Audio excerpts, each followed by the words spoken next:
Okay, I'm going to call to order the budget meeting of Tuesday, May 9th.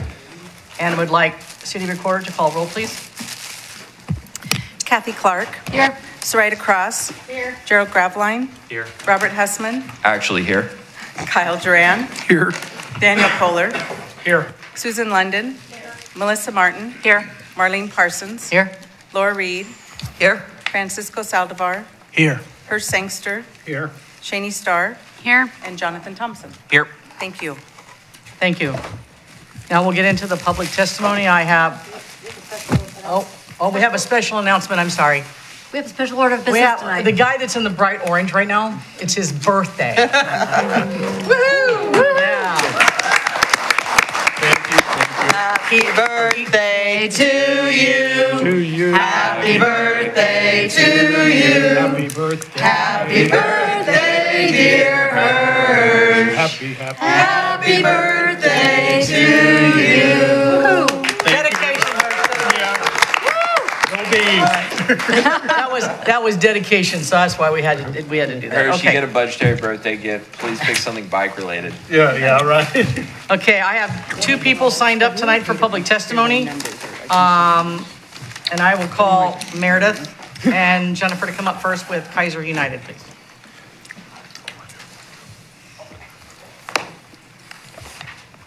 I have a little updated information for you guys. Most of this is already in your packets. But numbers are updated. I'll just hand it to Kyle and we can pass it around. Okay. Okay, thank you. Thank you. I don't see a microphone.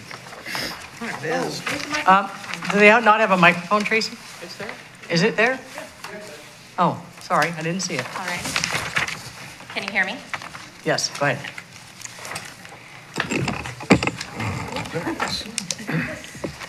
Thanks for letting us come again and just share an update about what Keizer United is up to and share some numbers of impact this year and how your $2,000 went back out into the community. So most of these were listed in your packet. So let me just share our mission and vision again to familiarize you with it and those of you who don't know it. So our vision is those who live, work, worship, or play in Keizer are united in their efforts to build and retain a stronger community. And our mission is to offer a forum for Keizer to recognize and assist resident needs through a collaboration by gathering the resources and ideas to strengthen the community within. And so then we just kind of share where the money went. So last year, we finished off our garden grant program. We had 5 community gardens in Keizer that we allowed them to spend $120 or offered them $120 at Copper Creek Mercantile. And so one of those were carried over into this fiscal year. And then LAC, we supported them again, and Weddell Elementary for a health unit that they cover. We helped get packets of supplies for that. The McKinney-Vento program, we've had a faithful attendee from the McKinney-Vento program that is stationed at McNary, and she used that money to get encouragement or connect. What did she use it for? Incentives, that's the word. And then Operation Encourage was an effort birthed out of the board. That sounded weird. As the board, we wanted to encourage all the staff at the schools in Keizer. And so we tried to get a food truck or some sort of food lunch or meal, dinner meal to them. And we ended up also connecting a lot of schools with churches, and even one of the neighborhood associations brought cookies. And so it was great. It was beautiful. $1,760 went to that from Keizer United. The rest of it was from partners. Claggett Creek Middle School, we helped them kickstart their Avid Family Dinner Night, and Forest Ridge Elementary. They were doing a kindness Kindness Week. And so we help them get some prizes.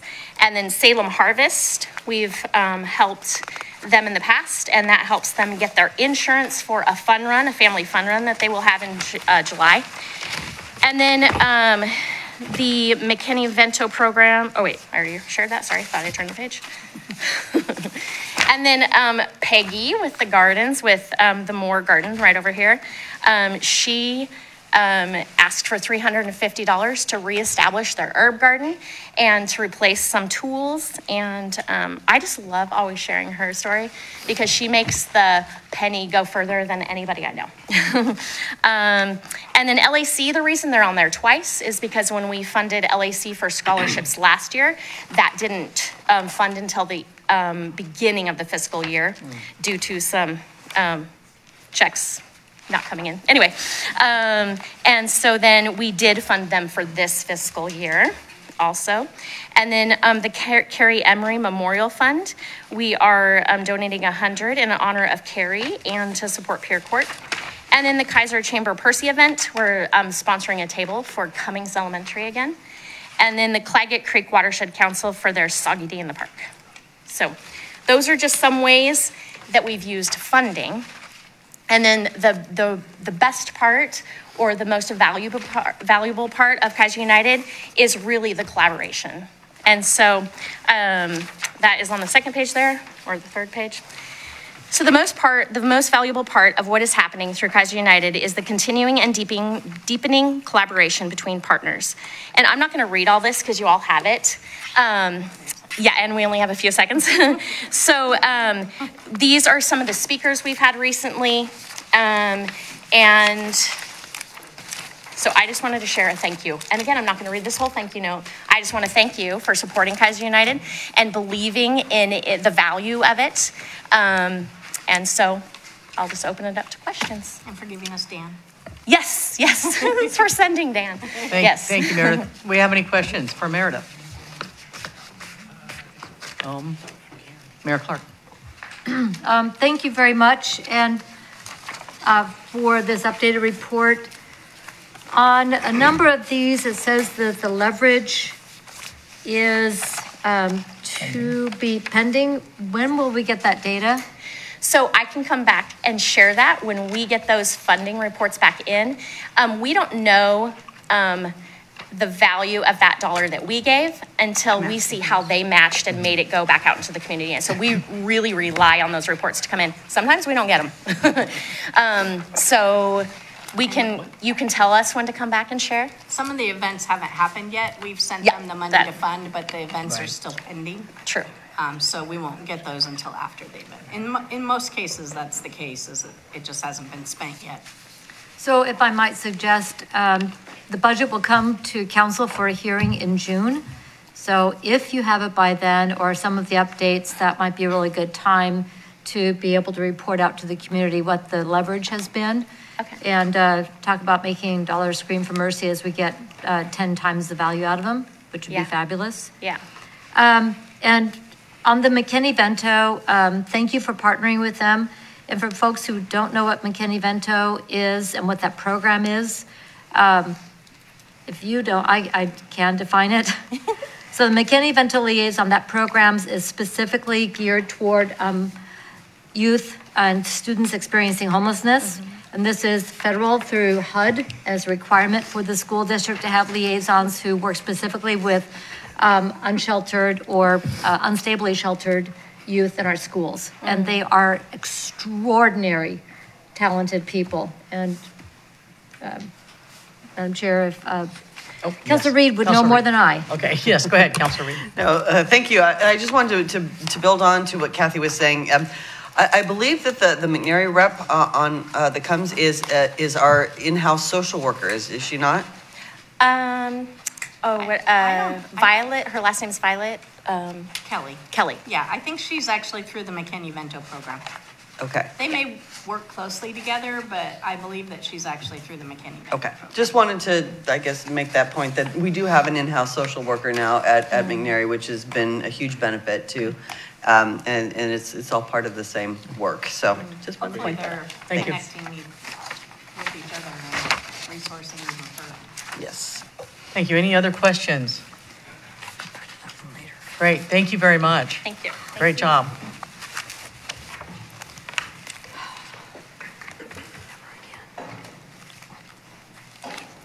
Lori Christopher, you're up. Please state your name and your city of residence. I'll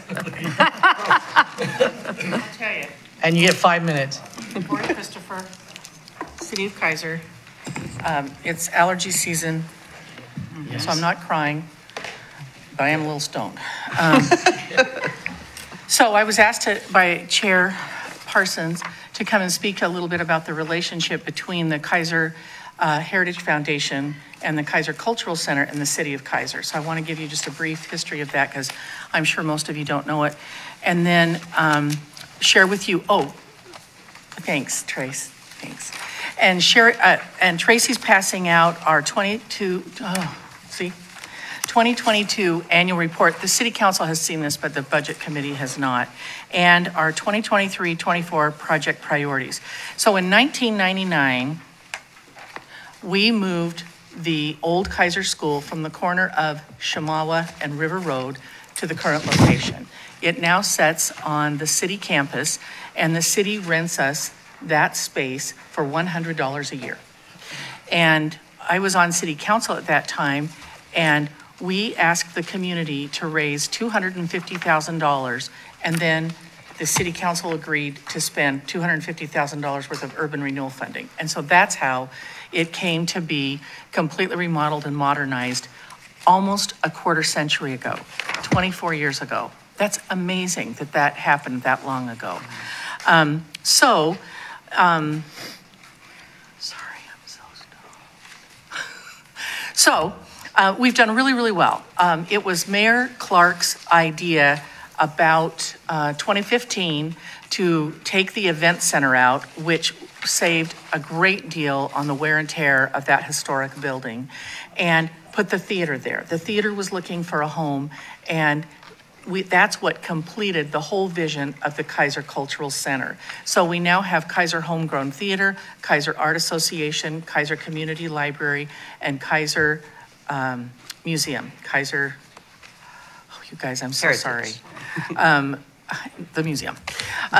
Anyway, they're all there together. So the theater and the art association generate income through art shows and art classes and through theater productions.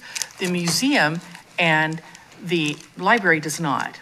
So the city supplements that and provides $20,000 a year.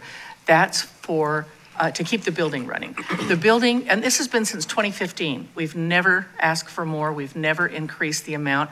Kathy and I and the rest of the board, but mostly Kathy, mostly the mayor, worked to determine how much money does it need to run to this building in a year. It's about 40,000, except that it isn't anymore. It's about 45 because everything is insanely expensive right now, but most of all, it's tech, it's Wi-Fi, it's killing us. At any rate, we have a solution for that, and it's we're renewing our agreement with the city, and we think we have a solution, and if the city will take over the landscaping as part of their campus, that will free up $370, which that's over $4,000 a year. We think that'll be just fine, and we'll make it. So now I'm getting nervous. And I'm stoned. Chair Parsons asked if we need any more money. We don't need any more money. We can maintain and continue that. And I hope that you will take a minute and look at this annual report. It's so freaking impressive. And we put it together so that we could write grants. And then once we got it together, we were so dang impressed with it. It's what each one of the nonprofits has done and the number of volunteer hours. Counselor Starr put it all together. I've forgotten the amount. You might remember the value of what those hours were. I'm going to get in trouble here, and I'm not done. Anyway, continue. Thousands of dollars have been saved because it's 100% run by volunteers, 100%. So the city invested $250,000 and they give us the rental of the land and all the rest is paid for. What that provides to the community, you will see in the annual report. You will see how many low cost art classes are performed by local artists, and therefore all ranges, and we've just expanded to a kids program. We're just kicking that pilot program off this year. It's going to be on the order of Vacation Bible School, but it's Vacation Art School. So we're only going to have it. We had 2 art classes during spring break, maxed out. Then we're going to do one in June, July, and August, and then one in the holidays. No, continue. Okay, thank you. So anyway, we just continue to expand and reach out to the community. Now, the project list that you have before you, the project priorities are what we need to have done, but we don't have any money to do it. So we will go out and seek grant opportunities to do these things. These are not 911 items, but they're items that are critically important to keep that cultural center running. And whenever I talk with Adam, I always say, I need your help or the building is yours. Well, he does not want the building. We can't afford the city to run that building. I mean, you look at the number of volunteers that run that building. Look at the report. I'm sorry. There are hundreds of volunteers that run that building. It's a part-time job for all of us that are on the board. So here's the things that need to happen. The furnaces, which we thought, oh my gosh, any minute they're gonna go out. Well, they did. They went out, when was it, Laura? About 2 months ago? 2 or 3 months ago. Yeah, and so 2 of the 3 went out. We got economies of scale for putting all 3 in. We have done so. That was our biggest worry, but that was a big ticket item. That was a $20,000 item. We paid for it, they're in, it's running. The only thing that is original now to 1999 are the air conditioners. And we've been quoted $10,000 to replace if all 3 of them go out. None of them have gone out, but that's just FYI.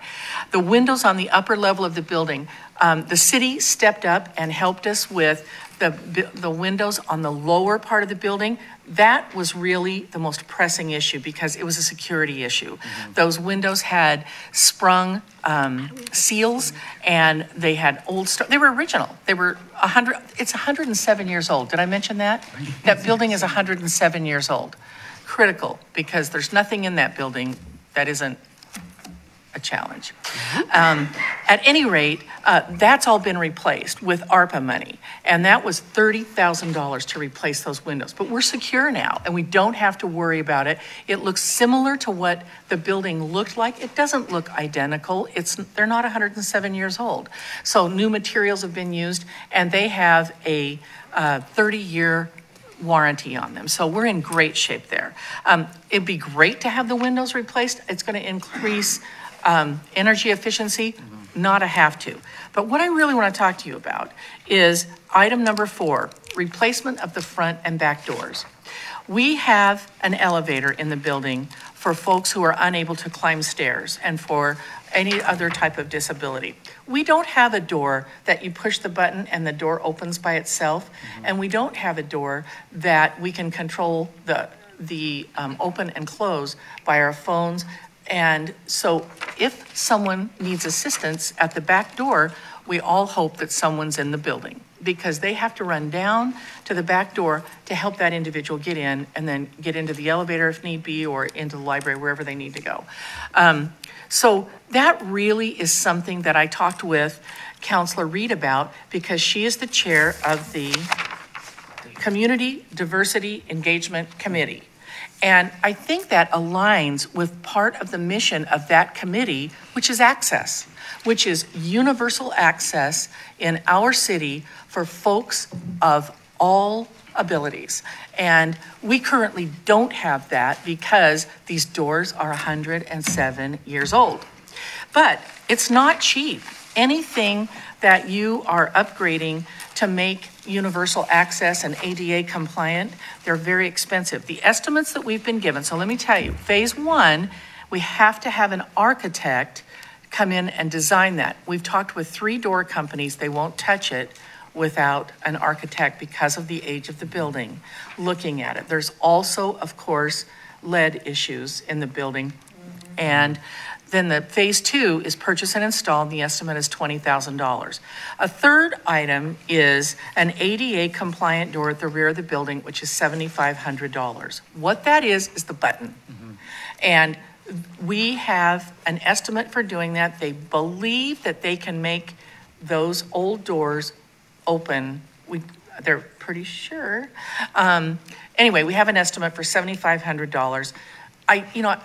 If that's what you want to move forward with, then great. It's better than it is now. But I really think the remedy is new doors so that people can get into that building. That building is Mayor Clark's legacy. That is her magnum opus, if you will. That Keizer Cultural Center was brought together by Mayor Clark. It's the only one in the United States that has 4 nonprofits working simultaneously in one location. So it's really something to be proud of. Not to mention, it's the only historic building we have in our little 40-year-old city. Our city's 40 years old. That building's, did I mention 107? Okay, so I don't know if that money comes from general fund or I don't know if it comes from ARPA, but we would love to partner with the Community Diversity Engagement Committee to make that happen. In addition to that, we're putting new railings up in the patio because it was never done. And we've got a grant to do that. So we can put railings from the patio to the gazebo and from the patio up the stairs to get to the parking lot. So we're doing those 2 things. That will improve access. But this is a big ticket item. And we're going to continue. If you fund part of it, if you fund all of it, whatever you decide you can do, yahoo. That's not going to mean that we're going to give up on universal access in the building. So you'll know, the other one is paint the gazebo. That's going to be an Eagle Scout project, and Councilor Kohler's going to help me with that. You bet you are. And we can buy the paint. And then restringing the flagpole. The flagpole is 25 years old. It's a real problem. And you can see that's a big ticket item. That's an $18,000 item. I think that universal access to that building is far more important than a flagpole. But we're going to work on all of these. And we work with Kelly Walther. And so she finds grants for us. And then Robert Becker and Robin Barney and I work together to write the grants. We've been really successful. The new sign that you see over there was a grant. Any of those kinds of like-to-haves is grant money. We don't spend any money that it takes to maintain the building. So that's the situation. All of these things need to happen, but the bottom line is it's a highly successful building in that it is busy all the time with these 4 entities. And we're making our budget. We're keeping our budget where it is. And if we sign that agreement, get rid of landscaping, we're going to be fine for I don't know how many more years. We do need help with Wi-Fi. Anyone? Thank you. That's it. Is that all you wanted, Marlene? Yes, ma'am. Okay. I did. Do we have any questions? Oh, wait, we'll start over here with Councilor Husband, please. How may I address you? Ms. Christopher, Mayor Christopher, what's the proper protocol here? You know, Evan's mom? Evan's mom works too? He was in school with Evan. Oh, I was indeed, yeah, so. Your memory is impeccable. I didn't necessarily want to press it, but I'm fine to take it there. Mayor Christopher, what's the lead content like in the Keizer Cultural Center right now? Well, it's there, and if it's left undisturbed, I mean, in 1999, they did some lead abatement, not all. And so some of that, as you know, you can just cover up. You don't have to remove it. Some of it you have to remove. That added $10,000 to the price of those windows. Those windows on the bottom floor were $30,000, and $10,000 of that was lead abatement. And they had to cordon off and shut down parts of the building to finish that. So it's still there, and it will be a factor on those doors. And so these estimates of $25,000, Counselor, I mean, you know, maybe. We don't know till we can get an architect in there. But, you know, that's what you get into. Who lives in not a new home? And you start to remodel and it's like, oh crap, here's something. Well, this is 107 years old. Definitely. But I'll tell you what, I believe it's worth the investment. I believe when those little kids come in the 3rd grade, we've got some coming this month. Right, Laura? Is it May? I think they're coming the end of the month. And they're gonna eat their lunch in the classroom, the Keizer Art Association classroom, that was a classroom 107 years ago. They're gonna see the museum. There's little kids, I mean, that history, to give those kids that history, we don't have a lot. We only have this one historic building. So for heaven's sakes, you know, let's invest in that building and keep that building for the people of Keizer. I love the building, can you tell? We can tell. Oh, I see where you're coming from. I was also just curious generally because it would have been before my attention was paid toward it, what past lead abatement measures looked like and what sort of charges the city was incurring, because that... The city incurs no charges. No It's charges. all been, no, that's the partnership, Counselor. The partnership is, and this is the deal we made, we'll match, you raise the 250, we'll match your 250, you pay your way. So we're not going to use, we're not going to support that building. Keizer Heritage Foundation and the nonprofits that are housed within there must make it work. And so that's what we do. And so we kind of limp along. We got this little rat problem right now, but it's not a huge deal. It is screwing up the 40th anniversary. The mayor wants the city's history on the community wall downstairs. Maybe. They're still working on getting all that done. But you know what? It's just a step away. And I'll tell you, the 18 months that it was closed, Counselor, we painted the inside, we put new carpet in. All this is paid cash. We put new roofs on, and now we have 3 new furnaces. So we've got fiduciary responsibility to maintain that building, and we're doing a great job. Give us some money for the doors. Thank you. Yeah, go ahead. I just wanted to point out, because this was a really important distinction when the city first agreed to give the cultural center the $20,000 a year, that the city was very clear about how that was for yearly running. It's for operations. It's not for capital. Yes, right. We have a maintenance fund, and we were very clear with the city that that $20,000 was not to go toward the maintenance fund, and the maintenance fund, as Mayor Christopher has said, with the roofing and the carpeting and the painting and the furnaces and all of those funds have fairly seriously depleted the maintenance fund. We are in the process of fundraising still, and trying to replenish that. But just to be clear, none of the funds that the city has given to the Keizer Heritage Foundation has gone into maintenance. It has all been going to operations. Correct. And we've been very careful about making that distinction. Correct. So Thank you. Just wanted to point that out. Thank you. Mayor Clark? I want to thank Mayor Christopher for the credit for, in a small way, that for this particular building and so forth. So Lori, Robin, Robert, board members, volunteers live in that building, have been absolutely tireless, especially during the pandemic, taking advantage of the closures to do major renovations. And also the tireless fundraising that has gone into the Keizer 1000 or Keizer 100. Keizer 100. I'm just remembering the Yeah, check we I need wrote. 30 more people, and I have not yet to talk to the new city councilors, but don't worry, I'm coming. Good.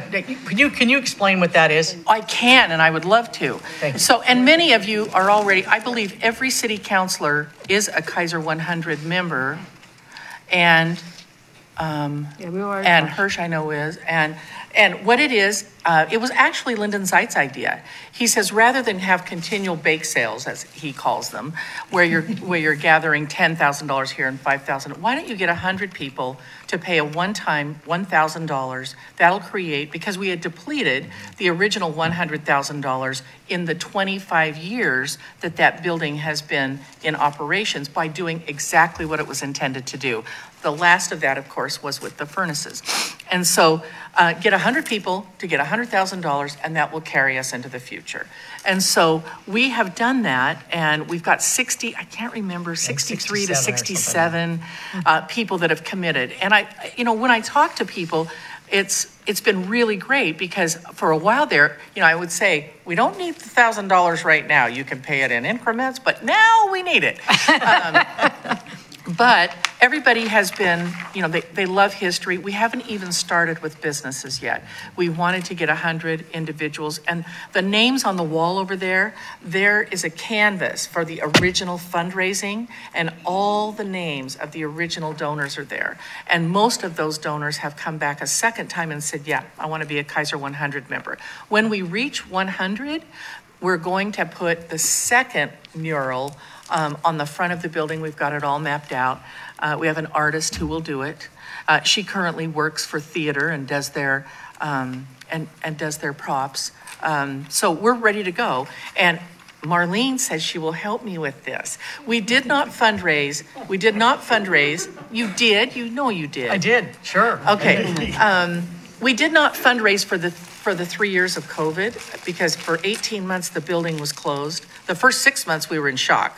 We kept thinking any day we're reopening. And then when we didn't reopen, we thought, well, let's get busy and get some of this stuff done. Very good, thank you. Thank you. Do we have any other questions? Yes, Jonathan? Can we excuse Mayor Christopher because she's already recruited Dan and you, and I figure she's working her way down. So can we excuse her before she gets any further? Jonathan, I totally have a job for you. Thank you. Thank you so much. Thank you. Thank you, Laura, appreciate it. Is there anyone else that didn't sign up tonight that would like to speak? Okay, seeing none, we'll get into the agenda items. And we need to turn to page 135, and Tim, the general service funds. Correct. Our budget presentations, I'm sorry. Let's do that one first. I do have a couple of cleanup items from yesterday to take care of. There was a question yesterday about the park service fee and whether there's a cap on that. There is a cap on the park service fee of $8 per month. Just for reference, we're currently at $4 per month, and we have not. Are you hearing me? How about now? Gotta eat it. Now? Yes. Okay. Gosh, I'm gonna get hungry here. So the park service fee is currently at $4. It has an $8 max. We have not increased that fee since it was implemented in 2017. The police service fee does not have a max, and it does not sunset, and it's currently at $6. It also is reference. We've increased that twice since we had implemented it in 2017. There's also another question on the street lighting district. The average assessment I indicated yesterday as being around $80. It's actually around $50. I was thinking of my own assessment, which, anyway, there's a low of about $12 per household, and then there's a high of about $3,000 for a multifamily apartment complex. So that's with street lights. Another follow-up, at the end of the meeting tonight, if you haven't done so as part of the budget committee, we'd like to have you take a shirt to celebrate our 40th anniversary. The shirts are in the back there. You can see we have blue and gray ones. So you can go ahead and help yourself. We have multiple sizes, I think small, medium, large, extra large, 2XL. So again, help yourself to a shirt. This is advertising for our upcoming party. If you're around in June, Friday, Saturday, we're gonna have a good time, June 17th and 18th, I believe. 16th, 16th, 17th. Okay, yeah. So it's gonna be a great time. Everyone's invited, so come on down. The final thing is I did put a few pieces of paper at your area. I gave you a copy of the revised general administration fund. This includes the $30,000 in the projected and also in the approved for next year. This is making the assumption that this is the budget that you want to approve for next year based on the discussion yesterday. This is just for your reference. If you want to make changes, we have an opportunity towards the end tonight if you want to do that as well. I also gave you a copy of the Park Improvement Fund. Apparently, I think my brain shut down yesterday, and I think to follow Councillor Starr's recommendation, we probably need to make the numbers actually tie to each other. So we reduced the SDC fees by 25%, which is the same reduction in the number of households. So the fees at the top tie to the number at the bottom. So I appreciate that, and I apologize for my brain lapse yesterday. And then finally, I realized as I was preparing for today, my eyes are getting old. I looked at the ARPA fund in the binder and I thought, I can barely read this. So I've tried to do a revised version and I can still barely read it, but I think I can barely read it a little better. So that's there, and we can talk about that when the time comes. So with that, I think I've addressed all of the outstanding items that I had, so we can go ahead and turn to page 135.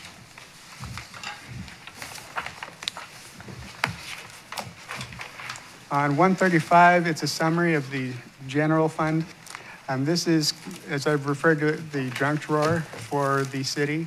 This accounts for all of the department's activities that the city does that are not legally restricted to be accounted for separately. This includes the police department, includes municipal court, includes planning, and just some general overall administrative kind of costs. This is our most constrained fund. It's primarily funded through property taxes. The second largest funding area is franchise fees. We can dig into those a little bit. Overall, we're looking at a 3.8% increase in overall revenues. We're looking at, unfortunately, at about an 8.6% increase in expenditures. And we can dig into those a little bit deeper here. If we move to page 136, this is a summary of all the non-departmental type of resources available. So again, we can go ahead and stick with property taxes. Line 4 is the current property tax assessment. We're anticipating it's going to go up about 3%. As you can tell on that line, it's actually going up 3.4%. We saw about a 0.4% increase last year that we didn't do a budget adjustment for. So that's getting caught up in this year's budget. Similar to the payroll issue where we gave a mid-year increase. So that's just catching us up to an even 3%. Line 5, the prior year taxes. This is for stuff that didn't get paid during the year that it was assessed. Also, if there's any miscellaneous things that happen, it gets accounted for there with our property taxes. The last couple of years, we saw a bump in our property taxes due to the wildfires up the canyon. Initially, that property taxes, people's houses were destroyed. People weren't paying their property taxes. That does impact the city here. So we're kind of a pooled bucket of taxes that gets allocated to us. So we were negatively impacted. The county said, hey, wait a minute, that's not right. I believe the state stepped in as well, and they reimbursed the city for the property taxes that we would have lost.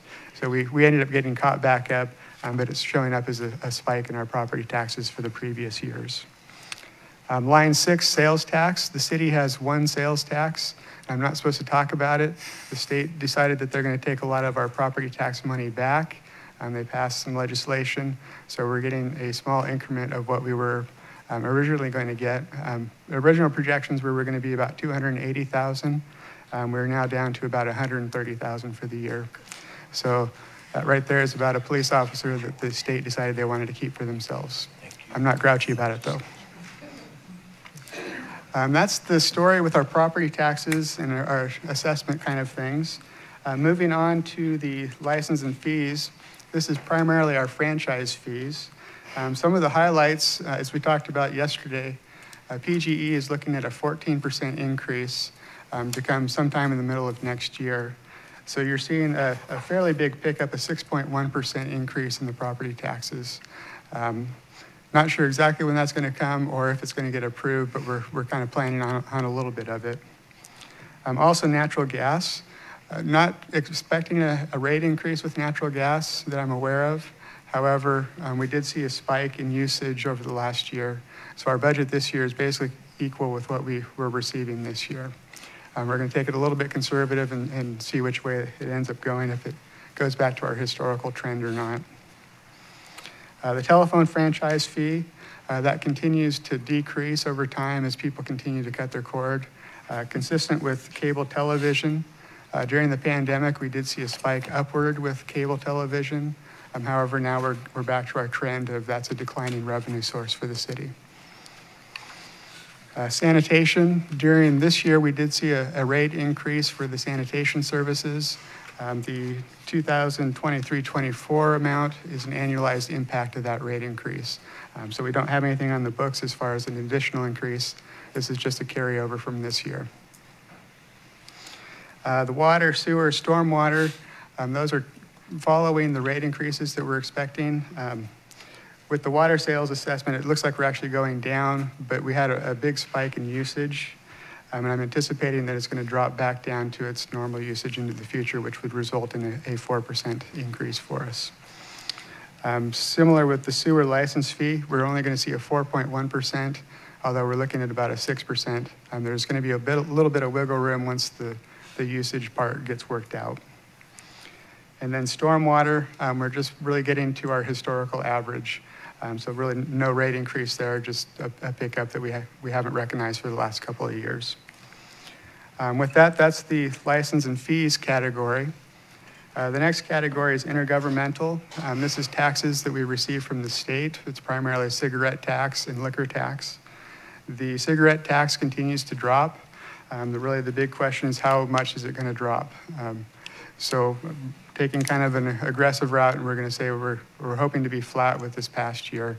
There may be a little bit of downside for the city there that, however, it's a fairly small number, and we can kind of absorb that. Liquor tax, line 23 and 24 are both basically liquor taxes. Last quarter, we're starting to see a decrease in comparables with the last year, so we're budgeting it flat with this current year that we're in. I kind of think someone at the state might be drinking because the payments that we've been receiving have been very inconsistent over the last year. So we're going to be a little bit conservative and continue with what we're projected to get this year. That is really the highlights from the non-departmental resources. Is there any questions at this point? No questions?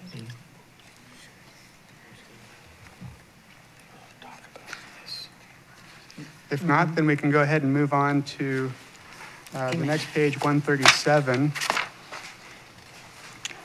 This is just to highlight the transfers in from the Police Services Fund. We are looking at increasing the transfer in by about 20%. Basically what's going on is my analysis of the cost of an officer and the cost to equip and put those people into service really has been going up. So this is still representing what it's going to take to get folks in the door. On average, it's about $175,000 just in wage, salary, retirement, taxes for a police officer. When you start tacking on vehicles, computers, access to the 911 system, all of those kind of costs, we get pretty close to $200,000. So we're seeing a 20% transfer from the Police Services Fund. However, we're only going to see a 15% increase in the police service fee when we get there. The plan all along has been to really get a nest egg so we aren't seeing really huge increases in the police service fee. This year, the impact for that increase is about $11 per year for residential households. So we're trying to build up a little bit of a nest egg so we don't have huge increases once that fee gets a little bit larger. But we can talk about that when we get to that fund. Moving on to page 138, this is the non-departmental requirements. These are expenditures, kind of, again, the junk drawer of the city. We put a lot of anything special that we want to account for here. Not a lot of activity. However, you'll notice line 17, the neighborhood associations, has gone up quite a bit. We're looking to strategically invest in our neighborhood associations this year. The arrangement that we have with them is we reimburse some of their expenses, primarily postage and printing, up to $1,200 per neighborhood association. That's what we're looking for this year. This is to support the city's ongoing engagement strategies. As many of you know, we're working on a strategic plan. Part of that will be outreach to the communities. We want to make sure that we have resources available in case the neighborhood associations need to go out and do some kind of a mailer, more yard signs, that kind of stuff. With that, there really isn't any. Oh, go ahead. Yeah, for those on the city council, I think know this, but for the budget committee, Mr. Sangster convened all the neighborhood associations a couple of months ago, and to talk about having a consistent budget request across neighborhood associations. And so what you see there is a ask that they kind of came together and made of the city. Yes. Thank you, Madam. Oh, sorry. Thank you, Madam Chair. Couple questions real quick. Are we reimbursing them for graffiti kits that they purchase? Potentially, yes. Potentially. Okay. And then can you tell me what community prosperity grant is for $15,000 that we did not have previous? Sure. That we actually had it in previous years. This is a grant that we've gotten from Marion County. They came up and said, hey, we'll give you $15,000 a year. I believe it's for 2 years now, to primarily focus on the economic development kind of activities. The current year, we were looking at providing it to get some food truck pods going. That didn't necessarily pan out, so we diverted those dollars to put in food cart platforms, concrete slabs at Keizer Rapids Park. And that project is in process right now. Okay, thank you. Yes, Councilor Starr? Thank you, Madam Chair. Mr. Wood, on the budgets that were submitted by the neighborhood associations, one of them didn't have an itemized how much was spent in the year. So I'm curious, do we have that and can we get that? Sure, I can definitely send that out. Yeah, it wasn't, I read it a few times and compared it to the other budget requests, and I didn't see it for Southeast neighborhood. Okay. Or not, I'm sorry, not Southeast, Northeast neighborhood. Sure, I can get that for you. It listed what they spent it on, but not how much they spent of their budget. And then the other thing I wanted to clarify, we don't reimburse for fundraisers, correct? That is correct. Okay, so, and we are making sure that the expenses prior to being made are reimbursable. Correct. Okay, thank you. Do I have any other questions? Madam Chair. Yes, go ahead. Before we vote on this, just out of abundance of caution, I'm going to declare a potential conflict. I'm a board member of a neighborhood association, and while we don't pay ourselves, you never know. Potential conflict. Potential conflict, yes. Where's Mr. Johnson? When I need Over him. there. Oh, there he is. There's 3 of us up here that are board members on one of these neighborhood associations. So do we have a potential conflict of interest or? No. No? So conflicts of interest are based on pecuniary conflicts or money conflicts. So if it's a nonprofit, the conflict rules don't apply even for potential. You can choose to abstain if you wish, but it's not required. Okay, thank you. Any other questions? Thank you for doing that, all 3 of us. Yes, you're welcome. Okay, anything else for that one? Okay. Okay, if there's no additional questions, we can move on to the planning department. And for this one, I'll go ahead and turn it over to Shane Witham, the planning director. Thank you, Tim. Madam Chair, Budget Committee, thank you. So before you, the planning department budget, it covers our planning department for the city of Keizer, like not super surprising. One thing that sometimes isn't always understood, although I think you all kind of know this, the planning department is kind of a department that's actually 3 departments. We do building permit administration, planning, land use, subdivision administration, that kind of all is in the normal planning ideals that people have. But the other thing that our department does is code enforcement for the city of Keizer. So we're a department of 4 people. In 3 kind of different departments. So we stay pretty darn busy. As you will see in the planning department budget, it's a fairly small portion of the general fund dollars. And our revenues that we bring in are projected to be pretty flat to what we've seen historically coming in. It's always hard to guess what exactly is going to happen because we don't control when certain projects come online. We just help folks go through those processes. And we are basically proposing or asking for a budget that is very, very similar to years past. I won't use other words because I know those aren't nice words to use.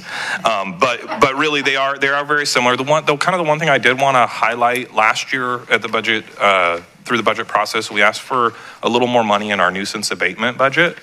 And I wanted to thank the Budget Committee for recommending that and Council for approving that. We have put that to use this year and have able to do a few more cleanups than in years past when we'd had to hold back and not respond to some concerns in neighborhoods. You know, if we had unlimited dollars, I would say, please give us a lot more money and a lot more people. But what we have before you, we will continue to provide the level of service that we have, and we stretch those dollars the best we can. With that, I'd be happy to answer any questions. But if they're hard, I will probably have Tim answer them. Hirsch, go ahead. Transportation system plan. Are we going to be doing one? I think the last one was in 2009. Yeah, it was. It's a budgetary issue. It is. So TSPs historically have really been grant dependent through the state. I'll phrase this as good news, bad news. The state has passed some new rules. They're affectionately referred to as CFEC, which stands for Climate Friendly Equitable Communities. And there's been a slew of rules that I've been spending a lot of time trying to understand and figure out how they impact us and doing work to implement those as we have to. There's some question marks as to how exactly and when exactly everything is going to have to be done.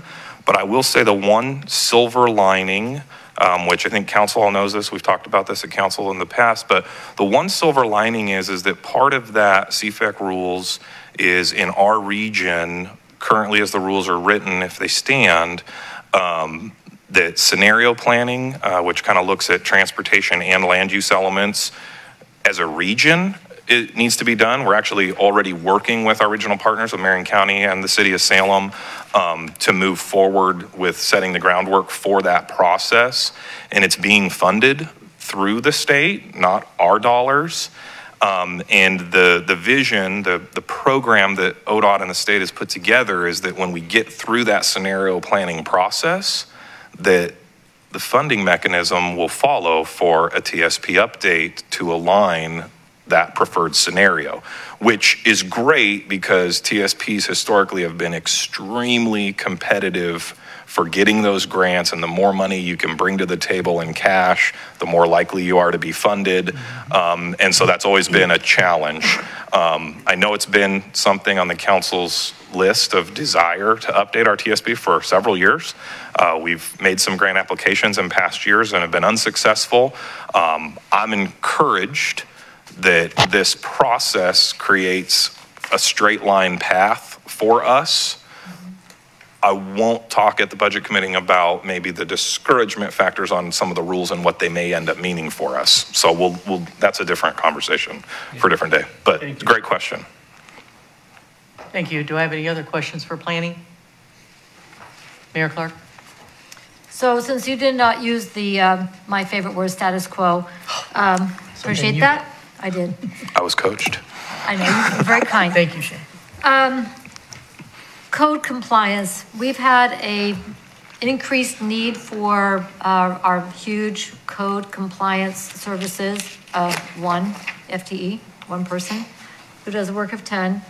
And that has increased, as I understand it, because of cleaning up camps of people who are unsheltered and trying to create shelters in unsafe places. Can you talk a little bit about the costs that have been incurred relative to that versus the other, you know, more run-of-the-mill, tall grass, people not cleaning up their yards, things like that? Sure. I don't have great data on it. There is a very high man-hour workload that goes into kind of tracking and visiting with people and trying to very strongly encourage them to connect to services that are available to them. That is definitely a shared responsibility between Ben, our code enforcement officer, and the police department. Honestly, they do a great job of working together and supporting one another. We actually had a meeting this morning as staff to discuss some of these issues because this morning Ben and I emptied out his pickup, which we got because of budget allocations last year. Thank you so much. But we emptied out his pickup with some discarded materials that had been left in our city. And that's a pretty regular occurrence. Currently, we've been able to kind of figure it out, and there's room in the dumpster that we already have, so we can do that. We know when Parks is getting emptied or when City Hall's getting emptied. So we find ways. There have been a handful of times where we've had to just go and dump stuff, and we get a bill, and that kind of comes out of our nuisance abatement budget. We've had discussions with our garbage haulers about some different options, so we're kind of exploring those. And I think we have a pretty good plan. It's difficult to track all of the man hours because it's kind of day to day, and you never know when a call comes in and you go here and you go there and 30 minutes turns into an hour, and we don't track every minute. But I am encouraged. I think we're going to have a lot better idea in this next year in talking with our garbage haulers. That when we have a camp that we need to clean up, there's kind of an easy way that we can call in for an extra service dump of one of our dumpsters here at City Hall. And so we'll be able to track those because they'll be special and they won't be the regular monthly fee. And so the desire is to track that. I know it's something we've discussed. There's a lot of cities around the state that are designating pretty significant funding just to cleanups. And that was something at least Tim and I kind of talked about. And so it is something that I do not have a good handle on exactly how much we've spent in this past year. I have a pretty good handle on how much time we've spent, which is significant. And it's a balance for us of how to adequately respond to all of the things that we respond to. The good news is we live in a great community. Neighbors do a good job of looking out for themselves. And for the most part, our neighbors are fairly gracious to us when we say, yes, you're on our list, and we promise we're going to get to you as quickly as we can. But this thing over here takes a little bit of a higher precedent. So I appreciate the question, and I know that's not a great answer, but I'm hoping that we will in the future have a little better number, at least on the costs of just the disposal of waste materials. Follow up? Yes, go ahead. So following up on that, thank you. Yes, City of Salem, in establishing their cleanup teams, they're able to track that much better now. That's going to be very useful data for us as a region, as we then turn that data into the state under the executive order for housing and homelessness, that we can report actual expenditures. And also a reminder to the community, anybody who puts things out and market free, chances are really good that some of it is ending up in our dumpster because that's where it's ended up. That's not a free disposal. We're all paying for it. So just a little heads up to folks out there who, for whatever reason, put things out and hope it just disappears. That doesn't happen. That's not reality. But to follow up on the camps and so forth, I was able to go with you there you are. Lieutenant Copeland on the pit count, and I was really encouraged by the personal relationships, the kindness, and the caring shown to each individual that was spoken with, and the obvious personal relationships that have been built between people experiencing homelessness, especially our chronically homeless in our community, and our city staff. So I want a big shout out for that. Just very, very huge heart of humanity. Thank you. That's all. Thank you, Madam Mayor. Yes, Councilor Smith. Thank you, Madam Chair. Mr. Witham, you have GIS and a couple other technology-related expenditures on there. Yeah. For the benefit of the Budget Committee, do you mind giving us an overview of where you think the Planning Department is presently with regard to its technology and what you maybe have your eye on in coming months or years as possibilities for innovation? Sure. Yeah, so our GIS line item is really specifically in there for GIS support. Our department does not house a GIS expert or tech. The planning department does, however. And so their staff has been really helpful. So we keep money in our budget for when we're doing projects that we can utilize that resource that would go towards those costs that are associated with that. I think with GIS, it is one of those things that the sky is kind of the limit. And in Keizer, we have not done a ton with GIS. We haven't had the staff resources or the technology or the expertise. So it generally gets used more for project-specific functions. And oftentimes when we're doing larger planning projects, because of the leanness of our staff, which really we end up focusing more on day-to-day administration of the development code, we end up doing that through the avenues of consulting firms, and they normally bring those GIS resources to the table for us. Now, it's great, we get to use that moving forward, but does that kind of speak to your question some? Yeah, definitely. My thought process is, okay, my understanding of GIS and what it enables planning departments to do, and especially the public interfacing, sure. With respect to building and land use and development has been really innovative in some cases. And while I can't begrudge you to have some massive GIS plan in front of us, because again, you're on the day-to-day side. But it's good to know what's out there, right? We don't necessarily see the intimacy and the inner workings of everything, and so it's nice to know what it is that we are consulting out versus what it is we may do in-house. And frankly, we're trying to set you up for success, not just the next couple years. So, right. No, and I appreciate that. And I mean, a couple of examples. Our current zoning and comp plan map is a GIS user interface platform, which Sue set up for us, that actually I use on a regular basis when I get phone calls. It's on our city website. And so that's been a great tool.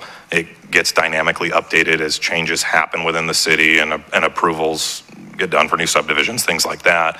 And real recently, we got set up with a new tool that is not public facing as of yet. We're using it in-house, and that's to track the House Bill 2001 production stuff. So we've able to kind of identify when permits come in, which permits are specifically middle housing pieces, because those are things we'll have to report on at the end of the year back to the state. So it's a really, to me, it's exciting tools that we haven't had in the past that frankly, due to staff in the Public Works Department, we're now able to have, which makes our lives a lot easier and effective. So we've been using it for both that and as well as accessory dwelling units, which it's kind of neat to be able to go, oh, wow, there's a lot more than I thought. I think there's 34 ADUs that have been built in the last few years in Keizer, which was like double of what I thought.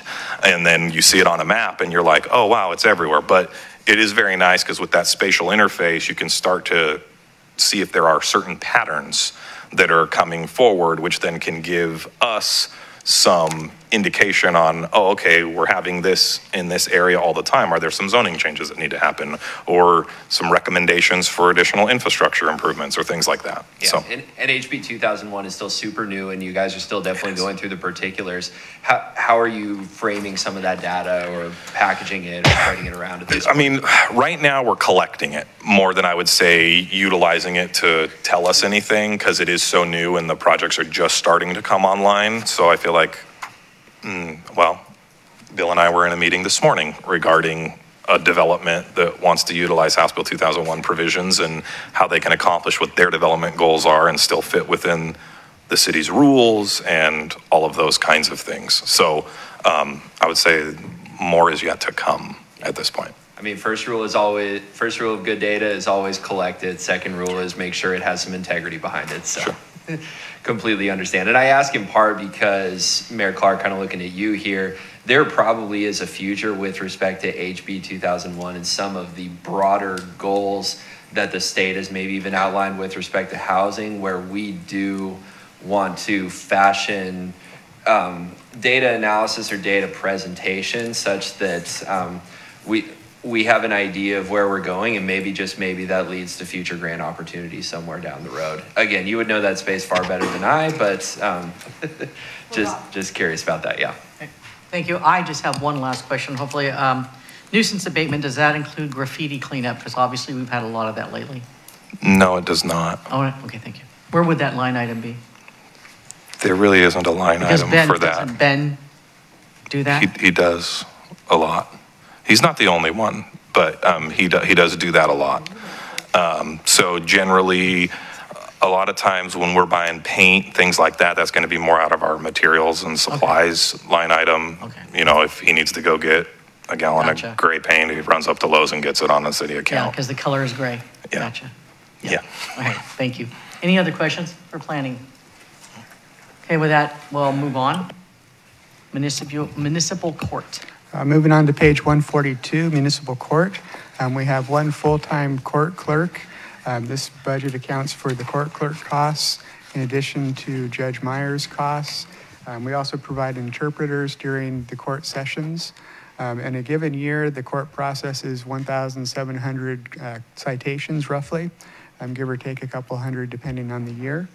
The biggest change is we're reducing the amount in interagency assessments. Whenever the city receives a payment, that payment gets parceled out to different agencies as well. Some goes to the state, some goes to the county. In previous years, I was a little aggressive, I guess, and thought our citations would increase significantly. So this is really just truing us up to what we're actually paying out the door. With that, if there's any additional questions. Any questions on the courts? Okay, seeing none, we'll go ahead to police operations. Page 143, police operations. I'll go ahead and turn this over to Chief Teague. Okay, thank you, Madam Chair, members of the Budget Committee. We're on pages 143, 144. You'll see at the very top of 143, canine donations, we see a prior budget change of 11.5%. That is due to a gift to the canine program of about $64,500 from an estate. This came in the early part of last month. There's a couple of stipulations to it. We're still trying to work ourselves through. I don't know, Tim, if they want that to remain anonymous, or do you know off the top of your head? I am not aware if it's supposed to remain anonymous or not. Okay, so I won't talk about who it's from here, but I'm sure at some point we'll present that to council just so we can celebrate it more apparently. You'll see line 7, the school resource contract. You may recall that Keizer PD provides law enforcement services to the entire Salem-Keizer School District. That's funded 100%, almost 100%. We fund part of a supervisor, but the 2 officers are funded, and their vehicles and their overtime, et cetera, is all funded by the school district. It has the contract has a baked-in 3% COLA if we need it. We did need it this year, so you see that reflected there. Line 26 from the Police Services Fund, you see a 20% increase there. And Tim spoke to that earlier, and we'll speak to that again when we get to page 145. On overtime, line 37, if you look at the budgeted, so the third column over, you'll see we budgeted this year for about $200,200, and you'll see under projected, that's the 4th column, that we're going to blow through that budgeted by $35,000. We'll end up spending about $235,000. The reason why that is in the line directly above. Under administrative support, you can see that we budgeted $540,000. We only are projected to spend about $486,000. In our records department, and they are also our front office staff. We had 2 retirements this year, and those 2 remaining records staff up front found themselves behind in data entry by hundreds of reports, and that was to be expected. They're extremely hardworking. Rather than, initially had a proposal to close the front office until they could catch up, and I allowed them to, I entertained that. It ended up, it would have been weeks that the front office would have been closed, and I said, we're not going to do that. Instead, we paid overtime to keep that front office closed for those weeks. We paid overtime for about 2 months. And that's why you see that $35,000 increase in overtime. But you'll also notice there's about a $60,000 swing in the administrative support division. So that we did capture those savings, if you will, in that line above. You'll see, nevertheless, there's about a 7.4% increase moving into the fiscal year 24 overtime budget. There's a bit of a formula we use to figure out what that overtime budget ought to be. Frankly, we rarely exceed it, but we always count on it being there in case we need to spend the overtime. Any comments or questions about overtime in particular? Any comments or questions about this page 143? Yeah. Right. Since you asked questions about overtime, what is the primary driving force of the use of overtime in the department? Well, there's two primary drivers. One is the daily driver. A cop gets caught up in an investigation in his 11th hour. He's going to end up pulling some overtime. And a biggie, of course, is investigations when they come in, when we do a full court press. This year, we've had a significant number of these where we're calling out a whole bunch of people after hours, and those rack up. Frankly, kind of outside the realm of budget talks, but we definitely see a significant increase in violent crime, and that's causing our overtime budget to increase. I can't imagine that's sustainable. It seems like the curve is bending downward a little bit, so we haven't panicked yet. We're still looking at a rather nominal increase in overtime moving forward. And we're fully, we have all the employees hired now that we need in records and elsewhere, so we won't be covering any overtime there. Okay, thank you. Any other questions before we move on? Okay, go ahead, Chief. Okay, page 144 then. I tell you, 5 years ago in 2017, maybe 6 years ago, when I made the argument for the police fee to take us from 37 cops to 42, which still puts us, you've heard me say it again and again, and I'll say it again, it still puts us below the national average. It puts us below the average in Oregon. It puts us to be the least staffed agency per capita in Oregon. Nevertheless, we are right sized. We're an extremely efficient police department. And you see that, I think, reflected in our materials and services budget. We're asking for no changes. The one change, these changes, the things that I can control. The one change you do see, which again is beyond somewhat of my ability to change, is in tuition reimbursement. We decided to take that out of the police department's jurisdiction, if you will, move it up to citywide. So that $2,000 has been moved up to the city rather than remaining in the PD. And police vehicle purchases under capital outlay, that 17.6% is not unexpected. That number goes up and down drastically by double digits year in and year out, and that's all planned. Yes, go ahead. Okay. Chief, I have, you mentioned our per capita staffing. What staffing would put us at average for the state? Boy, I'm remiss by not having brought those figures. I had them in 2017. So we're at 42. If we were at the state average, we would have 54 cops. And I think if we were at the national average for cities our size, we would be at, it was like 92. Do you recall what it was? Wow. It was like 92 cops. I mean, it's way more cops than we need. 54 cops is more cops than we need. Okay. Thank you. Thank you. Go ahead.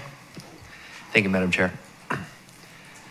Chief, could you describe through your budget what the vision is with respect to the police vehicles you got? How you want to use them, how you foresee kind of the future and the expenditures and the assumptions that you've outlined impacting your policies therein? And our police vehicles? Yes. Well, it's not a very sophisticated thought process. If it should be, I have to express I'm guilty. We hot swap our vehicles. There have been proposals to assign vehicles to cops. We don't think it pencils out financially. It may pencil out as far as vehicle wear goes. It might last longer, but at least initially right out of the chute, we just don't see how we can get there. And we have a very conservative approach as far as vehicles go. We share vehicles. I'm not really sure what else I can say about it. No, thank you for saying that. And the numbers indicate, would you agree, it's getting a little more expensive to have the fleet and maybe the fleet that Keizer wants? Yeah, some years ago, and I think this was before well, I know it was before you were here, maybe before you were I would almost hope it would be before I was here, but. We made the move from sedans to truck chassis because we were turning cars over every 3 years. Now we're turning them over every 5 years. That's become so institutionalized, we don't even think about it anymore. But it does impact our budget, sure, in a positive way. Mm-hmm. And I know the department got, I think was it ARPA funds for those electric bikes? There are a few of them in the offices right now. is there any plan to potentially increase or diversify patrols in terms of vehicles like that? Anything where you can see basically that, okay, instead of a car, we may be able to get officers on foot or on a bike to certain things because we think we can still do an effective job? Yeah, if we had 54 police officers, we would absolutely be doing that. With 42 cops and 20 patrol officers and then supervisors, we'll never move away from one car to one police vehicle because they've got to be able to respond across the entire city. The unit that has those bicycles before that and now electric bicycles is CREW, the Community Response Unit. You'll see them all over town, from Wallace House Park to Keizer Rapids Park to over at Keizer Station, to running up and down the path alongside the parkway, which frankly isn't in Keizer, but we deal with a lot of graffiti and such on that wall there, trying to keep the homeless from getting too many tendrils along there, and all that's CREW. And they don't have to respond immediately across town, so that's why they're able to do that. Sure. And if we had our druthers, ODOT would make that area a little more safe and a little more generally accessible, but that's my digression. So. Yeah, they don't. And the neighbors along North Side there, they call us, so. All we do is keep a presence, that's it. I completely understand. Great. Thank you. There are any other questions? Mayor Clark? And I think there might be a Tim question. Line 29, total resources of $10,171,300. Line 86, $10,120,000. Do these need to be trued up?